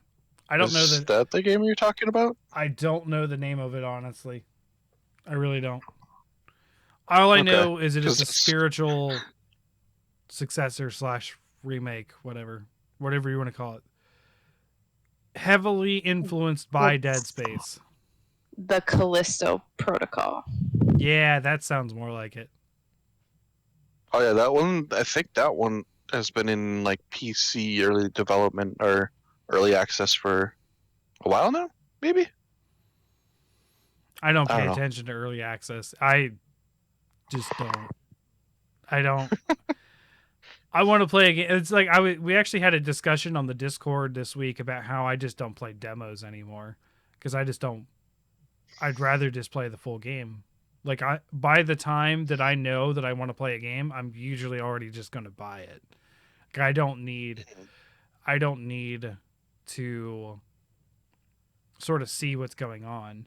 And the only reason like the outside of for the podcast and like we're talking like specifically Monster Hunter stuff, I've not played a demo of a game since the Wii era. Wii, PS3, 360. Like I just don't. And then get into stuff like early access, and I'm just like, forget about it. I don't even. You're going to add whole features, and I'm not going to know about later on if I come back to this game. So I'm just going to wait till you're out of early access. Period. Um, Mhm. that doesn't mean I don't play games that were in early access. I don't think it's a problem to be in that. I just don't want to experience it, quote unquote, too early for me. Because like a lot of times I'm done with the game, I don't go back usually. I don't go back to a lot of games. I play a lot of games, and I don't go back once I finish it most of the time. Like even Monster Hunter, I don't go back very often. I've only went back to 3 Ultimate because Ace and I were playing together. I would have never done that on my own volition. Never. Despite how much I love the series, I would have not done that. Well, we still have to do it more. I got a lot of stuff to play, man. A lot. I'll let you know. I'm not done with it. Oh, speaking of which, Sasha, we talked about growing up last week. I'm going to say this before I forget. I finished a run through of it, and it doesn't. Your game sounds a lot cooler, the text based one, because Life. There's a lot more bad choices, it sounds like. yeah, not only the bad choices, the game ends. You roll credits after you graduate high school. Well, Yep, you take an SAT. And it determines, and it give you like a little wrap up of your life afterwards. You make a few decisions. Like if it didn't come up during the time, they're like, hey, are you into guys? Are you into girls? Or do you not care? And it's like, I guess guys, because I was playing a female. I was just like, I guess my character I was playing was assumed to be straight. Although she did have a thing, like she did have a thing for her one friend, so she was exploring those options. But I ended up sort of being like a wrap up of like, hey, you meet this guy, you get married, you own a bakery, that's it, you're done. Roll credits. And I was just like, but this game was really cool, and like I didn't want you did me dirty, game. And I'm like, but then the really cool thing happened, and it asked you to play again, like another run, right? And I was like, I did the same thing. I don't care what the parents are. I don't care what the anything about race or anything like that. I just randomize something. Go put me in. I didn't notice it didn't ask me the question about the parents, and it didn't ask me. All it asked me was gender. And I was like, I don't care. Surprise me. And then, ta-da! I was my previous character's son when I started again. And I was like, oh, that's cool. Okay. that is cool. So That's an option in BitLife too. You can like play as one of your relatives or re-roll fresh. okay. No, I think this one just immediately just rolled me into being the kid. So like I've got like a whole different thing going on. Like I didn't meet a lot of like I had like one friend in the first run. In the second run, I've got like 3 friends, and we're like a group of us that go run around and get in trouble. It's actually really funny. It's like this would be like a little kid thing. Like so it's a lot more in depth over the long run than I thought it was going to be. But like I still got sucked into playing a little bit more of it. But I was like, okay, I can put this down. I've rolled credits. I don't need to play this anymore. Like I'll just focus on Elden Ring. But yeah, it was actually really cool. And the music in it's great. It's very, very good. So it draw like the music very much draws you in, I believe. Very like when you're young, it's like super like not happy but like hopeful music. Like a lot of potential, it feels like. This is like very like, oh yeah, I gotta keep going. I gotta learn things. Like this kid that I'm doing is a lot more athletic than the girl that I was playing. So this boy is like super athletic and he's not very smart. It's just Nice. it's just fun. Not saying that you can't be both athletic and smart. I'm just saying that's the way this kid is going, is not being smart. It's been, I don't know, it's a cool game. So talk about like there was some news things that came up again. This is a pretty common subject, but it came up again about video games being helpful for reading, was it specifically? Um, I actually found two recent articles about video games being helpful for teaching things. One was about helping stroke patients get their oh, lost skills back. And the other was about how someone is doing their PhD research right now to determine if video games enhance your reading skills, which that sounded really cool to me because I am a person whose job is to teach people with profound learning disabilities. So mm-hmm. if there are new strategies to teach things that people don't, my students don't really want to participate in, I am all for it. If I could teach you to read by playing a video game, let's do that. Mm-hmm. But the article, so this person, her name is Kress is her last name. She is doing her PhD research in cognitive neuroscience Hmm. with the Department of Psychology and Health Studies at USAC College of Arts and Science. I don't know where that is, but essentially what they're looking at is because of the way that images are presented in video games. So like you're playing your, maybe you're handling a joystick, you have your character walking forward, and then a text screen pops up with a tooltip or Sure. some quest log or something comes up, and it's typically timed. It's not going to stay up there forever. So this essentially presentation of stimuli with a time limit is training the viewer to attend to it, read it, gather the information very quickly as they're continuing to do another task. Sure. So the science behind that would be that it's training them to attend faster and gather information faster. okay.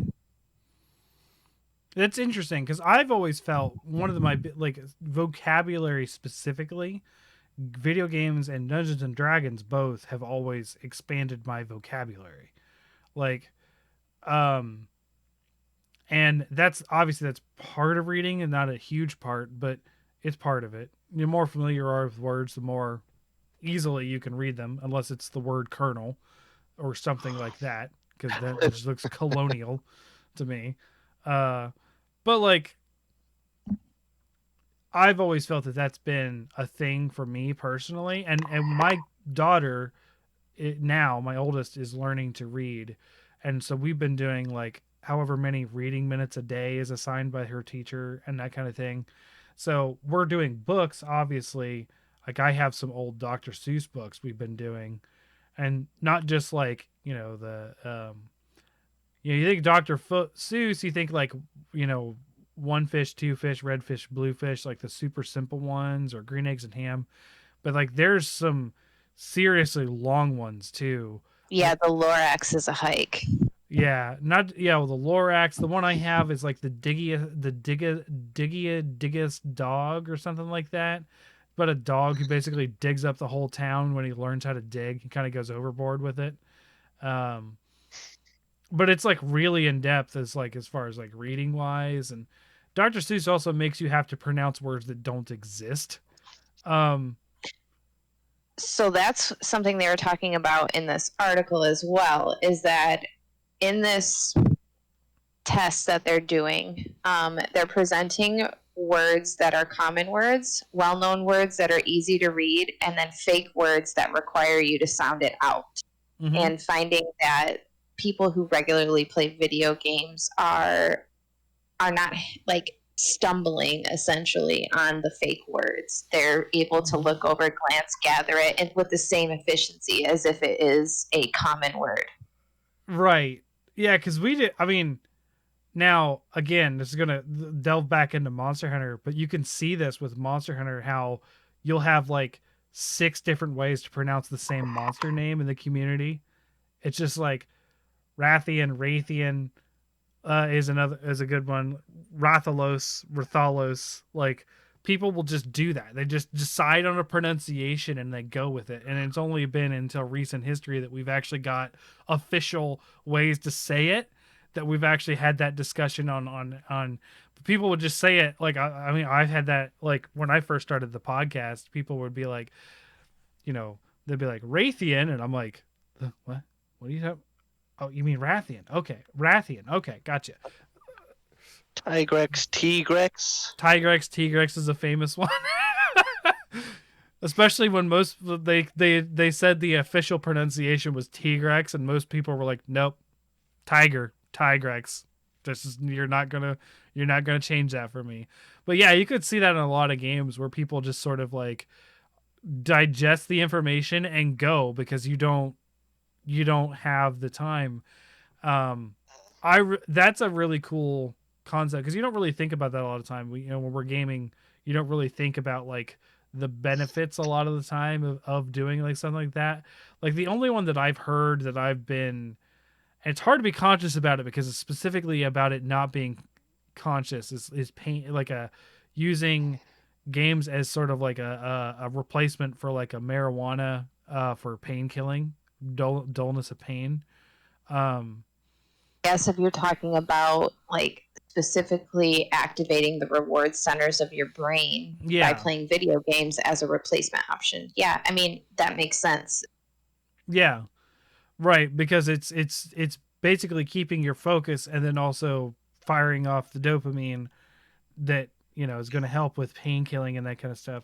Like I don't know what research I heard that that said that, but like there's all sorts of stuff that we're figuring out, and of course we always have those naysayers of like, hey, they're just destroying America and destroying how people do things. Like I don't know. Like I'm not a big fan of like when people are on their phone when I'm in public, and like even that I wouldn't even be like it's destroying America. Like I'm just like, hey, could you just pay attention for a little bit?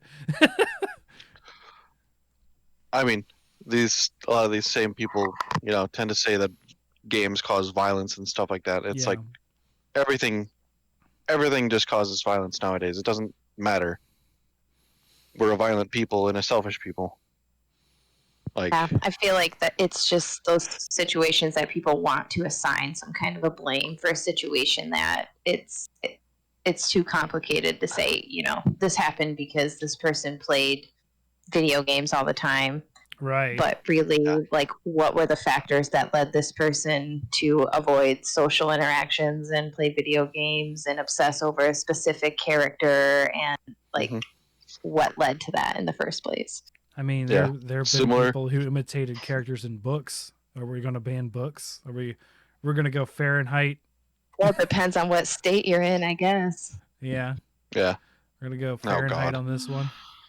But so another positive thing of the video game stuff was the University of Missouri has created a video game that they call Recovery Rapids, and it is designed to teach motor skill recovery for stroke victims through telehealth therapy, which is super cool.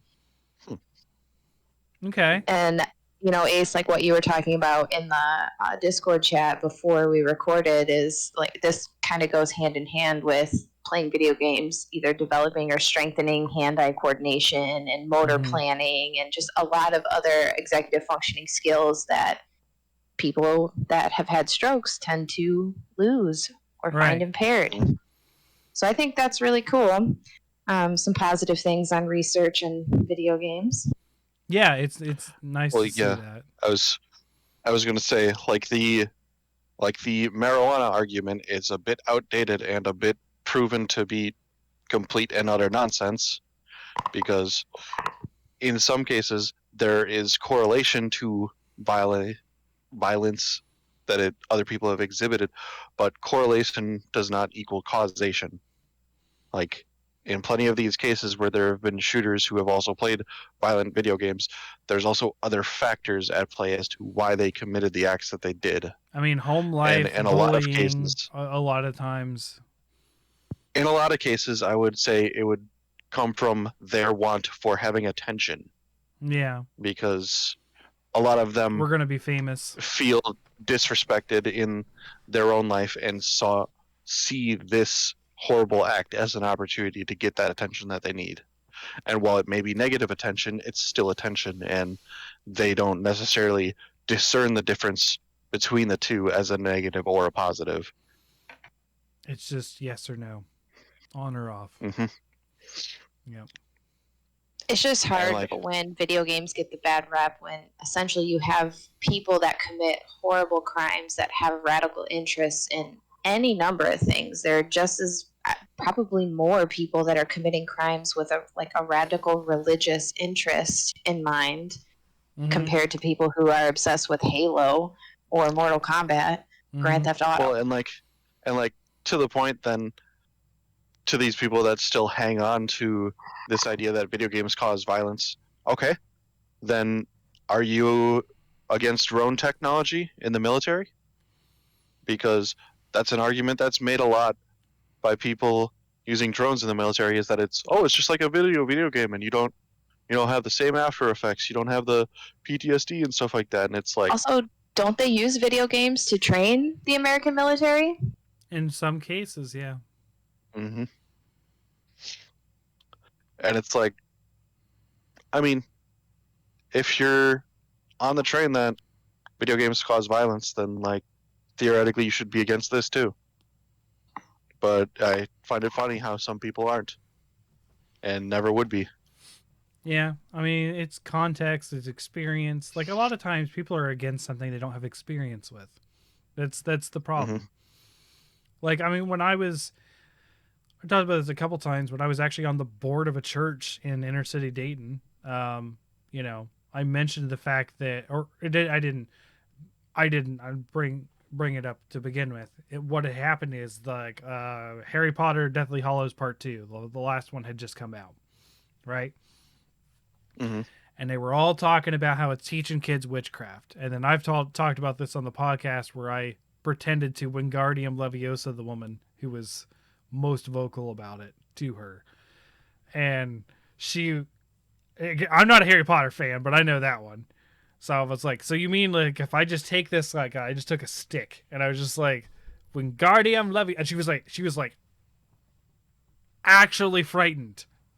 And I was like, Truly wish somebody would have videotaped that. Like, that should be on TikTok right now.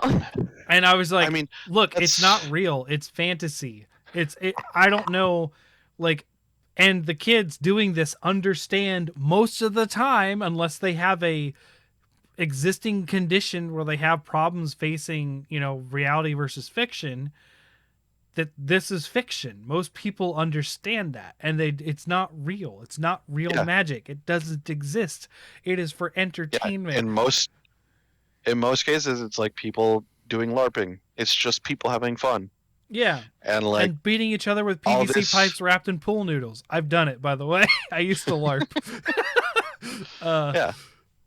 But like, I mean, better than like actual swords, but like all this stuff is just like the satanic panic that took place in like the 70s or whatever, where they got innocent people locked up and put in jail under false pretenses. It's just stupid fear mongering because you don't want to understand something that you don't like, even though you haven't had any knowledge or experience with it. It's just completely bananas. And it's all about experience and exposure because they're just not part of it. And when I expressed that to her, I was like, now personally, I don't like the movies because they just mess up the basilisk. And they're like, what's a basilisk? And I was like, oh, okay. It's a Horcrux, and they're supposed to die from basilisk venom. No. For me, it was a D&D. It was like an actual like mythological creature because the basilisk is a South American mythological creature, and it's an 8-legged lizard in its origins. And then when they take away, when you reduce the legs by 4 from a lizard, and make it a snake instead of doubling the legs, like, and I was like, there's specific things about it having a lot of legs, and the only thing they really took out of it in Harry Potter was the stone gaze, right? So like, they called it a basilisk. Now I understand why. I understand why they did it, because it's very important to learning about the parcel tongue and that kind of stuff, and why Harry's special again, because he's like special in like 40 different ways. Well, all because of one reason, but I mean, still, he's got a lot of these abilities that they don't know why. And Parcel Tongue was a big thing about the basilisk. So I understand that conceptually, but when I was explaining, like, look, I just don't like it because as a nerd, they get some things wrong, and my nerdness doesn't mesh well with their nerdness, so I just don't interact. And they're like, well, why would you know? Like, they started grilling me. They're like, why would you know about basilisk? Because I've played D&D since I was 13, so like, I know about it. And oh yeah, no, that's when I got some stares. They're like, but isn't that demon worshipping? Yeah, I was like, isn't that devil worshipping? I was like, I mean, if I wanted to make a devil worshipping character, I can, was my answer. Because keep in mind, I'm like 22, 23. I wish I would have seen this whole meeting. It sounds like The Office. Right. It does. I feel like, yeah, I was Jim in the room full of people who were just nonsense. Or Pam. Angela's. Yeah. Yeah. So they were like, it's, demon worship. I was like, yeah, there's darkness and demons. I was like, but isn't there evil in any sort of TV show you watch? Right? Like, isn't the concept of evil always there? Just in the game, they are just evil. You don't want to be the evil thing. You don't want to do the evil thing. You fight the evil thing. And they were like, I guess that kind of makes sense, but I still don't think you should play that. You should really pray and search your soul about it. And I'm like, you learned nothing today, did you? Like, I was just like, yeah, sure. And that's the point at which I just tapped out. I was just like, yeah, no, you learned. I am talking to a brick wall. You are not going to agree. In contrast, like, if you operated off of their same logic, you'd think religion was largely about like touching children and making people feel guilty about themselves and hating gay people. Because that's a lot of what appears in headlines.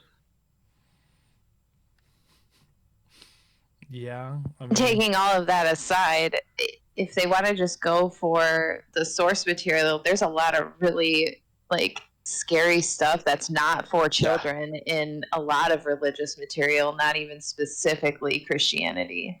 Mm-hmm. Oh yeah. There's all sorts of, I mean, I used to be, there was two books I was afraid of as a kid. One was Where the Wild Things Are, and I guess because I don't know why. There's this story about when I was a kid, I didn't like the book and I threw it away, and my mom thought it had fallen in the trash can, so she put it back on the shelf. And I kept getting mad at the book because it kept appearing back on the shelf, so I'd throw it away again. And then I just thought this book was possessed. So like I chucked it out the window one day or something when I was a kid. And my mom was like, why did you throw the book in the yard? It's just like, it kept coming back on the shelf. It's alive or something. And I was like 4 or whatever. Now that's some devil worship right there. But the one I was going to get to is I had this like children's Bible stories one. And it was the story, it had an illustration of the whale eating Jonah. And I was like, that terrified me as a kid. Why do I feel like I also had this book? Because this is where my like original fear of just gigantic things came from. Yeah. Or just gigantic things in general, or in the water specifically. In just the sheer magnitude of the whale next to Jonah. It's not specifically like things in the water, but just, I don't know, like really, really large. So I have seen this book again recently because I was, I'm getting books for the girls to read. So taking books out of storage and stuff. And I looked at this thing and like the whale is like a beluga whale in size. Like it's like barely larger than Jonah in the picture. And I'm just then that is not the one that I had. But it's underwater and his mouth is open and Jonah's like trying to swim away or something. It looks like it's actively trying to eat him in the book. And it's just like, that was terrifying as a kid. Like that was legit, and it's all dark and stormy and stuff. Like it's not a happy picture in any sense for a kid's book. I think I either had the same or like mine depicted it as like a narwhal. Maybe I'm not sure. it no to me they made it look like a blue whale or something like that would be a larger whale, but its size was like Yeah. not that much bigger than Jonah. And I was just like, why is this whale eating him? Like, and I didn't think it was a whale. To me, it was a fish in those days. I was like, why is this fish eating him? Like, I don't understand. Like, and to me though, that did not instill a fear. Like I was afraid of it as a kid. That's not that specifically, but a lot of things specifically is what made me love monsters, and then coincidentally got me so interested in D&D, and then the whole reason why I love most of my favorite video games is the monster roster. All three of my favorite big three being about I talk about this all the time, Ace. I'm a monster focused hunter. You're asking hunter questions. I'm a monster side of the game. Like I care more about the monsters.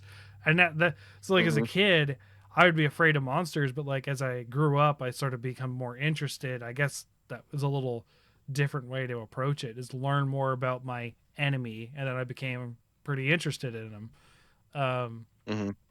Because they're not real. And one thing is, like, I've talked about this before, my girls are terrified of the concept of zombies, and I'm just like, just push them. They will die. Just, they're rotting meat. Push it over. It's gone. Oh, and you really scared and you want to get away? Just walk. They're not that fast. Just walk. So, like, stuff like that, where it's just like, I just sort of like lean into it now, whereas But I didn't. But fourth one, what about when the zombie apocalypse it finally comes, and they're not D&D zombies, and they're like rage zombies? They're And they 28 just days sprint. later zombies. Yeah, I guess I Or get like- a really good or like swinging Train to Busan zombies. I haven't watched that one yet. Somewhere in here I have a giant falchion, and I'm gonna be cutting up some zombies. They're Alright. also supposed to be stupid, right? So like, you just put up palisades. The spike sticks. They just run into them. Yeah. Like, hey, I mean, and Andrea's grandpa next door was a carpenter, so he's got like tons of axes and stuff next door, so we'd be pretty set. yeah, you just go out zombie killing for a couple days and come back and Just get like a giant Rubbermaid and strap it to my back. Just take out an axe every time and just. You guys know zombies aren't going to be the problem when the apocalypse happens. It's going to be toilet paper and all the I mean, things that yeah, people toilet lost paper. their minds about. So the whole toilet paper crisis for COVID, obviously that happened. I was talking to this girl at the time. I don't remember who it was, but I was like, hey, I'm gonna send you a sexy picture, and I showed like the stack of toilet paper I had in my room, like, hey, look at that, and then I got toilet paper. When all that stuff started first happening, I was like the comic book nerd in The Simpsons. I was just like, worst apocalypse ever. Just so disappointing in that people are going enraged over toilet paper, and I'm like, y'all are weak. Like, y'all just need to get bidets and install them on your toilet, and you'll be fine. Because let me tell you, a bidet makes things 20 times easier. Because you just rinse and dry, and you're done. Have I told you I've convinced my daughters that you pronounce bidet as bidoof?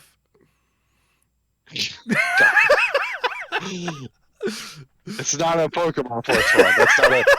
That's not a healthy correlation to make. They're a water type. They're a normal water. That just seems Fine. like something evil to do to Wonder Trade. Just like catch a bunch of Bidoofs and name them Bidet and trade them into the Wonder Trade.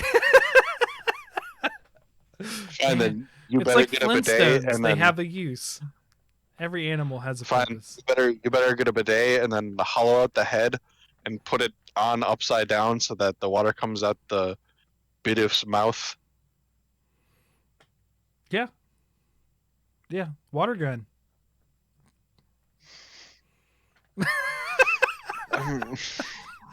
Why? What have we done? Water gun, and then you can just roll out of there. Yeah. There you go. God isn't dead. He abandoned us. Over the Bidoof, really? The bidet Bidoof. I would say it's pronounced bidet. Bidet. Bidet. What happens if you upgrade it? Is it like a bidarrel? Like it's a barrel? Bidet? Oh gosh. Oh man, I don't want to find out. A bee bidet. Yeah. There you go. Bidet. There you go.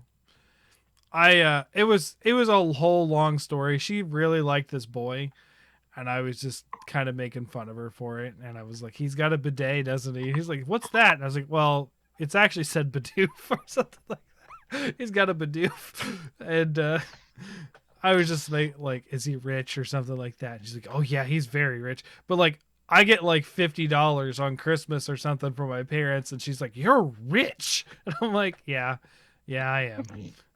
Yeah. So it was a long story that I did to learn about and make fun of her little crush, the little boy, which was funny. When I a couple weeks ago when I did the went to that derby car thing for them, her car beat his. This little boy she's been interested in, he's been picking on her, but she still likes him, kind of thing. And I'm like,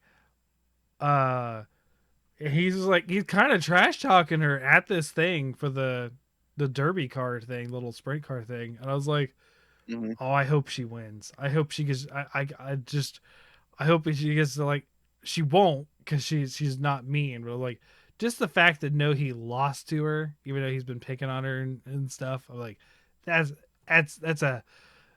what I want to see. And she did. She won. She got like second place over all the categories too. Nice. So video games are positive and not Bidoofs. There you go. We got sidetracked so hard on that one. I don't even know how we got to where we were.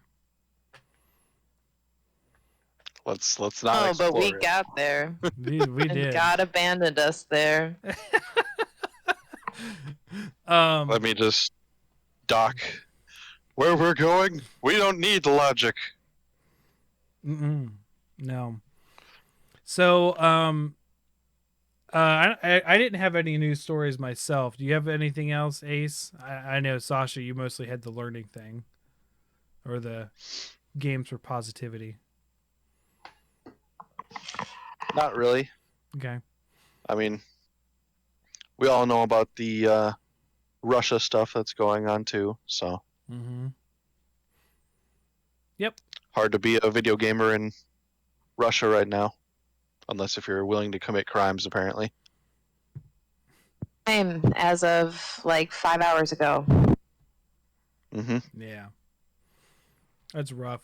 It's always I'm glad to live where I live, where I can enjoy what I want to enjoy. That is the thesis for me on that one. That is not fun.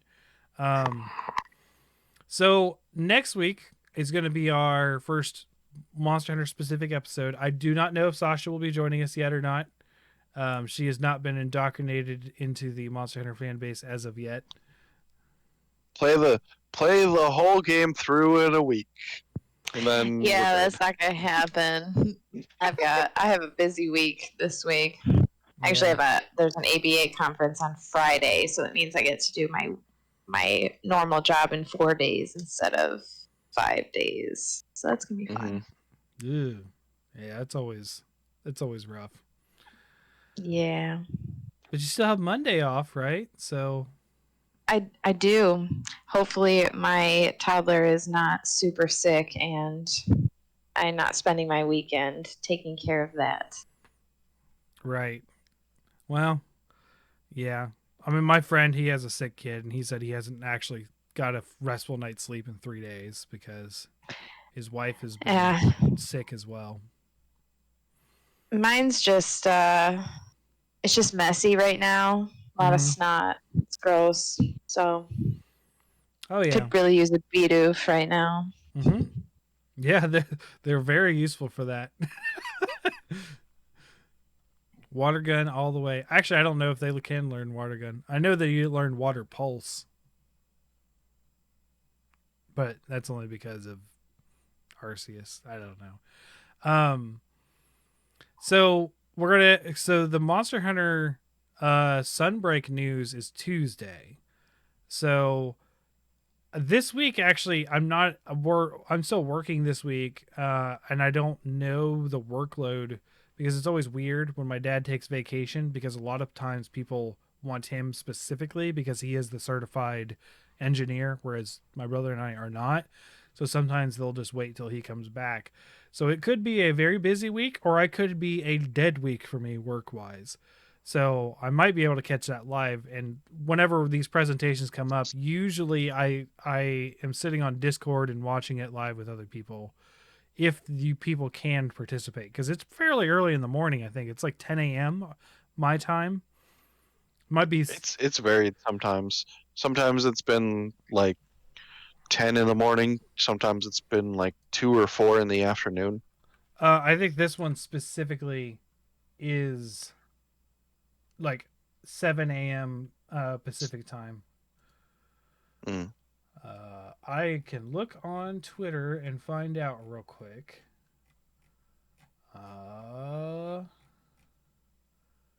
Yes, 7 p Pacific date time, but it's not really saying. Oh yeah, it's 7. So they're not using AM because they're using the 24-hour clock because it's 1400 GMT. So yeah, it's 10 a.m. my time, so it'd be 9 your time, Ace. Which might be rough for you on the night shift. You'd probably be out cold. I'm off on Monday, so Okay.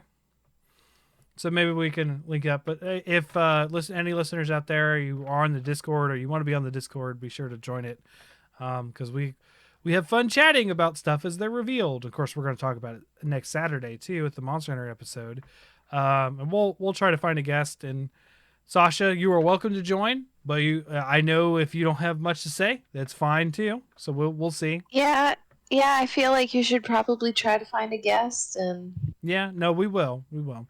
If nothing else, I will rope my brother in again. I have done this before. He is a Monster Hunter fan. I mean, we both are. So he's a good should we backup. create a predictions board Predictions for the presentation? for Blizzard. for monsters? Oh yeah, no, surprise blizzard. Yeah, we got 5 inches of snow in one night last night. No, I meant like Blizzard Activision. Oh, okay. That dumpster fire. Yeah. But We'd have so many predictions boards going at once. Well, we can do one for monsters and we can do one for Activision Blizzard scandals. you know, I don't know it's what gonna we're really gonna be Pepe Silva. Who is Pepe Silva? I don't know what we're going to get Tuesday. Like I know it's Sunbreak information and it's only 20 minutes long, so I don't feel like we're going to get a ton of new monster information. I think they're going to just do what they normally do, is reiterate, hey, here's some new things, and then reiterate what the game's about, really. They're probably going to reveal that it's Western yokai, because the first one was yokai. Now they're focusing on Western mythological creatures, vampires, werewolves, and that kind of stuff. So Wendigo, maybe. Speaking of Wendigo, I have Antlers on my list to watch. I still haven't done it on HBO Max. Ooh, Oh, have fun. supposedly there's going to be a subspecies of Bishaton. I don't know if you saw that It was like a leak, art wasn't it? on. Not well, maybe it was a leak, but it became a post by Monster Hunter because it was like the same art that was used to tease Bishaton, but it was like new colors. I mean, yeah, this would be when we get subspecies for sure. Is the expansion. Hopefully, we get more of the implied monsters that we're missing. Mm-hmm. 6 of them. We got 6. Gravius, Ignactor, Jag. Great Jaggers. Jaggers. No, yeah, Jaggers. Great Jaggy. Or Baggy. Roggy. Baggy. We have Boggy. No. He's my most hunted. The Great Jaggy, then. Yeah. Because we got Jaggy and Jagia. Yeah, so the Great Jaggy. Buldrum. Sure. That's the 7th then. Buldrum. And then Tetsukabra. Mm-hmm. And then there's another one. Did I say Gravius already? Yeah. There's another one I'm missing. Vespoid Queen. No. We don't have Vespoid. Yeah, we do. I keep thinking they're Bernabra. We have Vespoid. Never think it's Vespoid Queen. Never. It was a one-shot monster in one game. No. I'm struggling to think of it because it's been a while since I thought about it.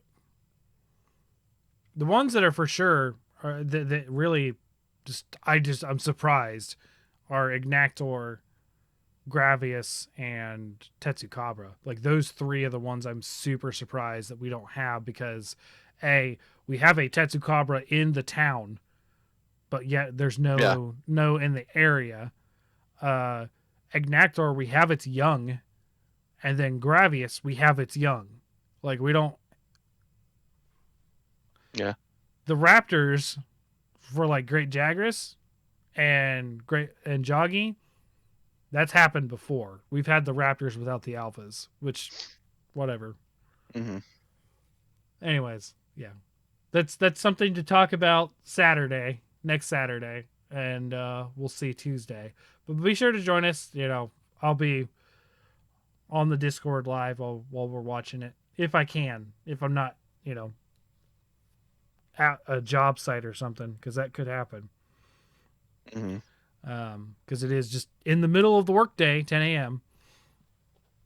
So we'll do that. So thank you guys for listening. This is Fortuan at Hunters Hub Pod on Twitter and Twitch, and be sure to listen to the episodes every week. Next week is Monster Hunter. Week after that is our sort of grab bag of whatever topic, like we've been doing.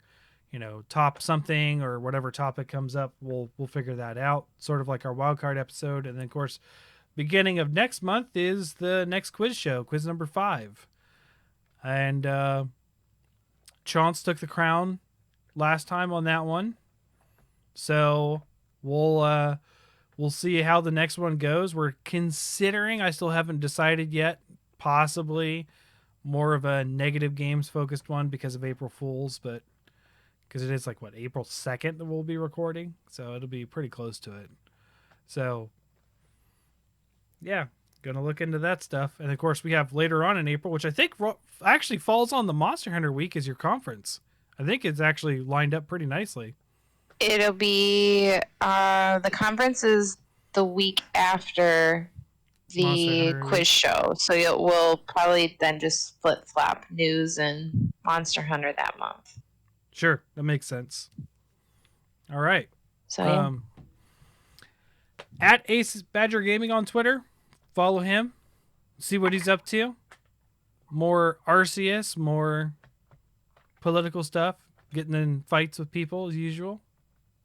Not really. Yeah, I try to keep my political stuff more to my personal Twitter account than my gaming one for I don't. obvious reasons. My only Twitter account is the Hunters Hub one. I don't have the gumption to be on 2 social medias. Yeah. I started doing the art thing again. If you're interested in that on Twitter, I did a female Mhm. Mitsune, which people called a female Almudron because of coloring, but whatever. And catch Sasha on the Discord as well as all of us. So thanks for tuning in tonight, and we'll see you next week with lots of Sunbreak news, and well, hopefully lots. I mean, it's only 20 minutes, but whatever. Later. See ya. Bye.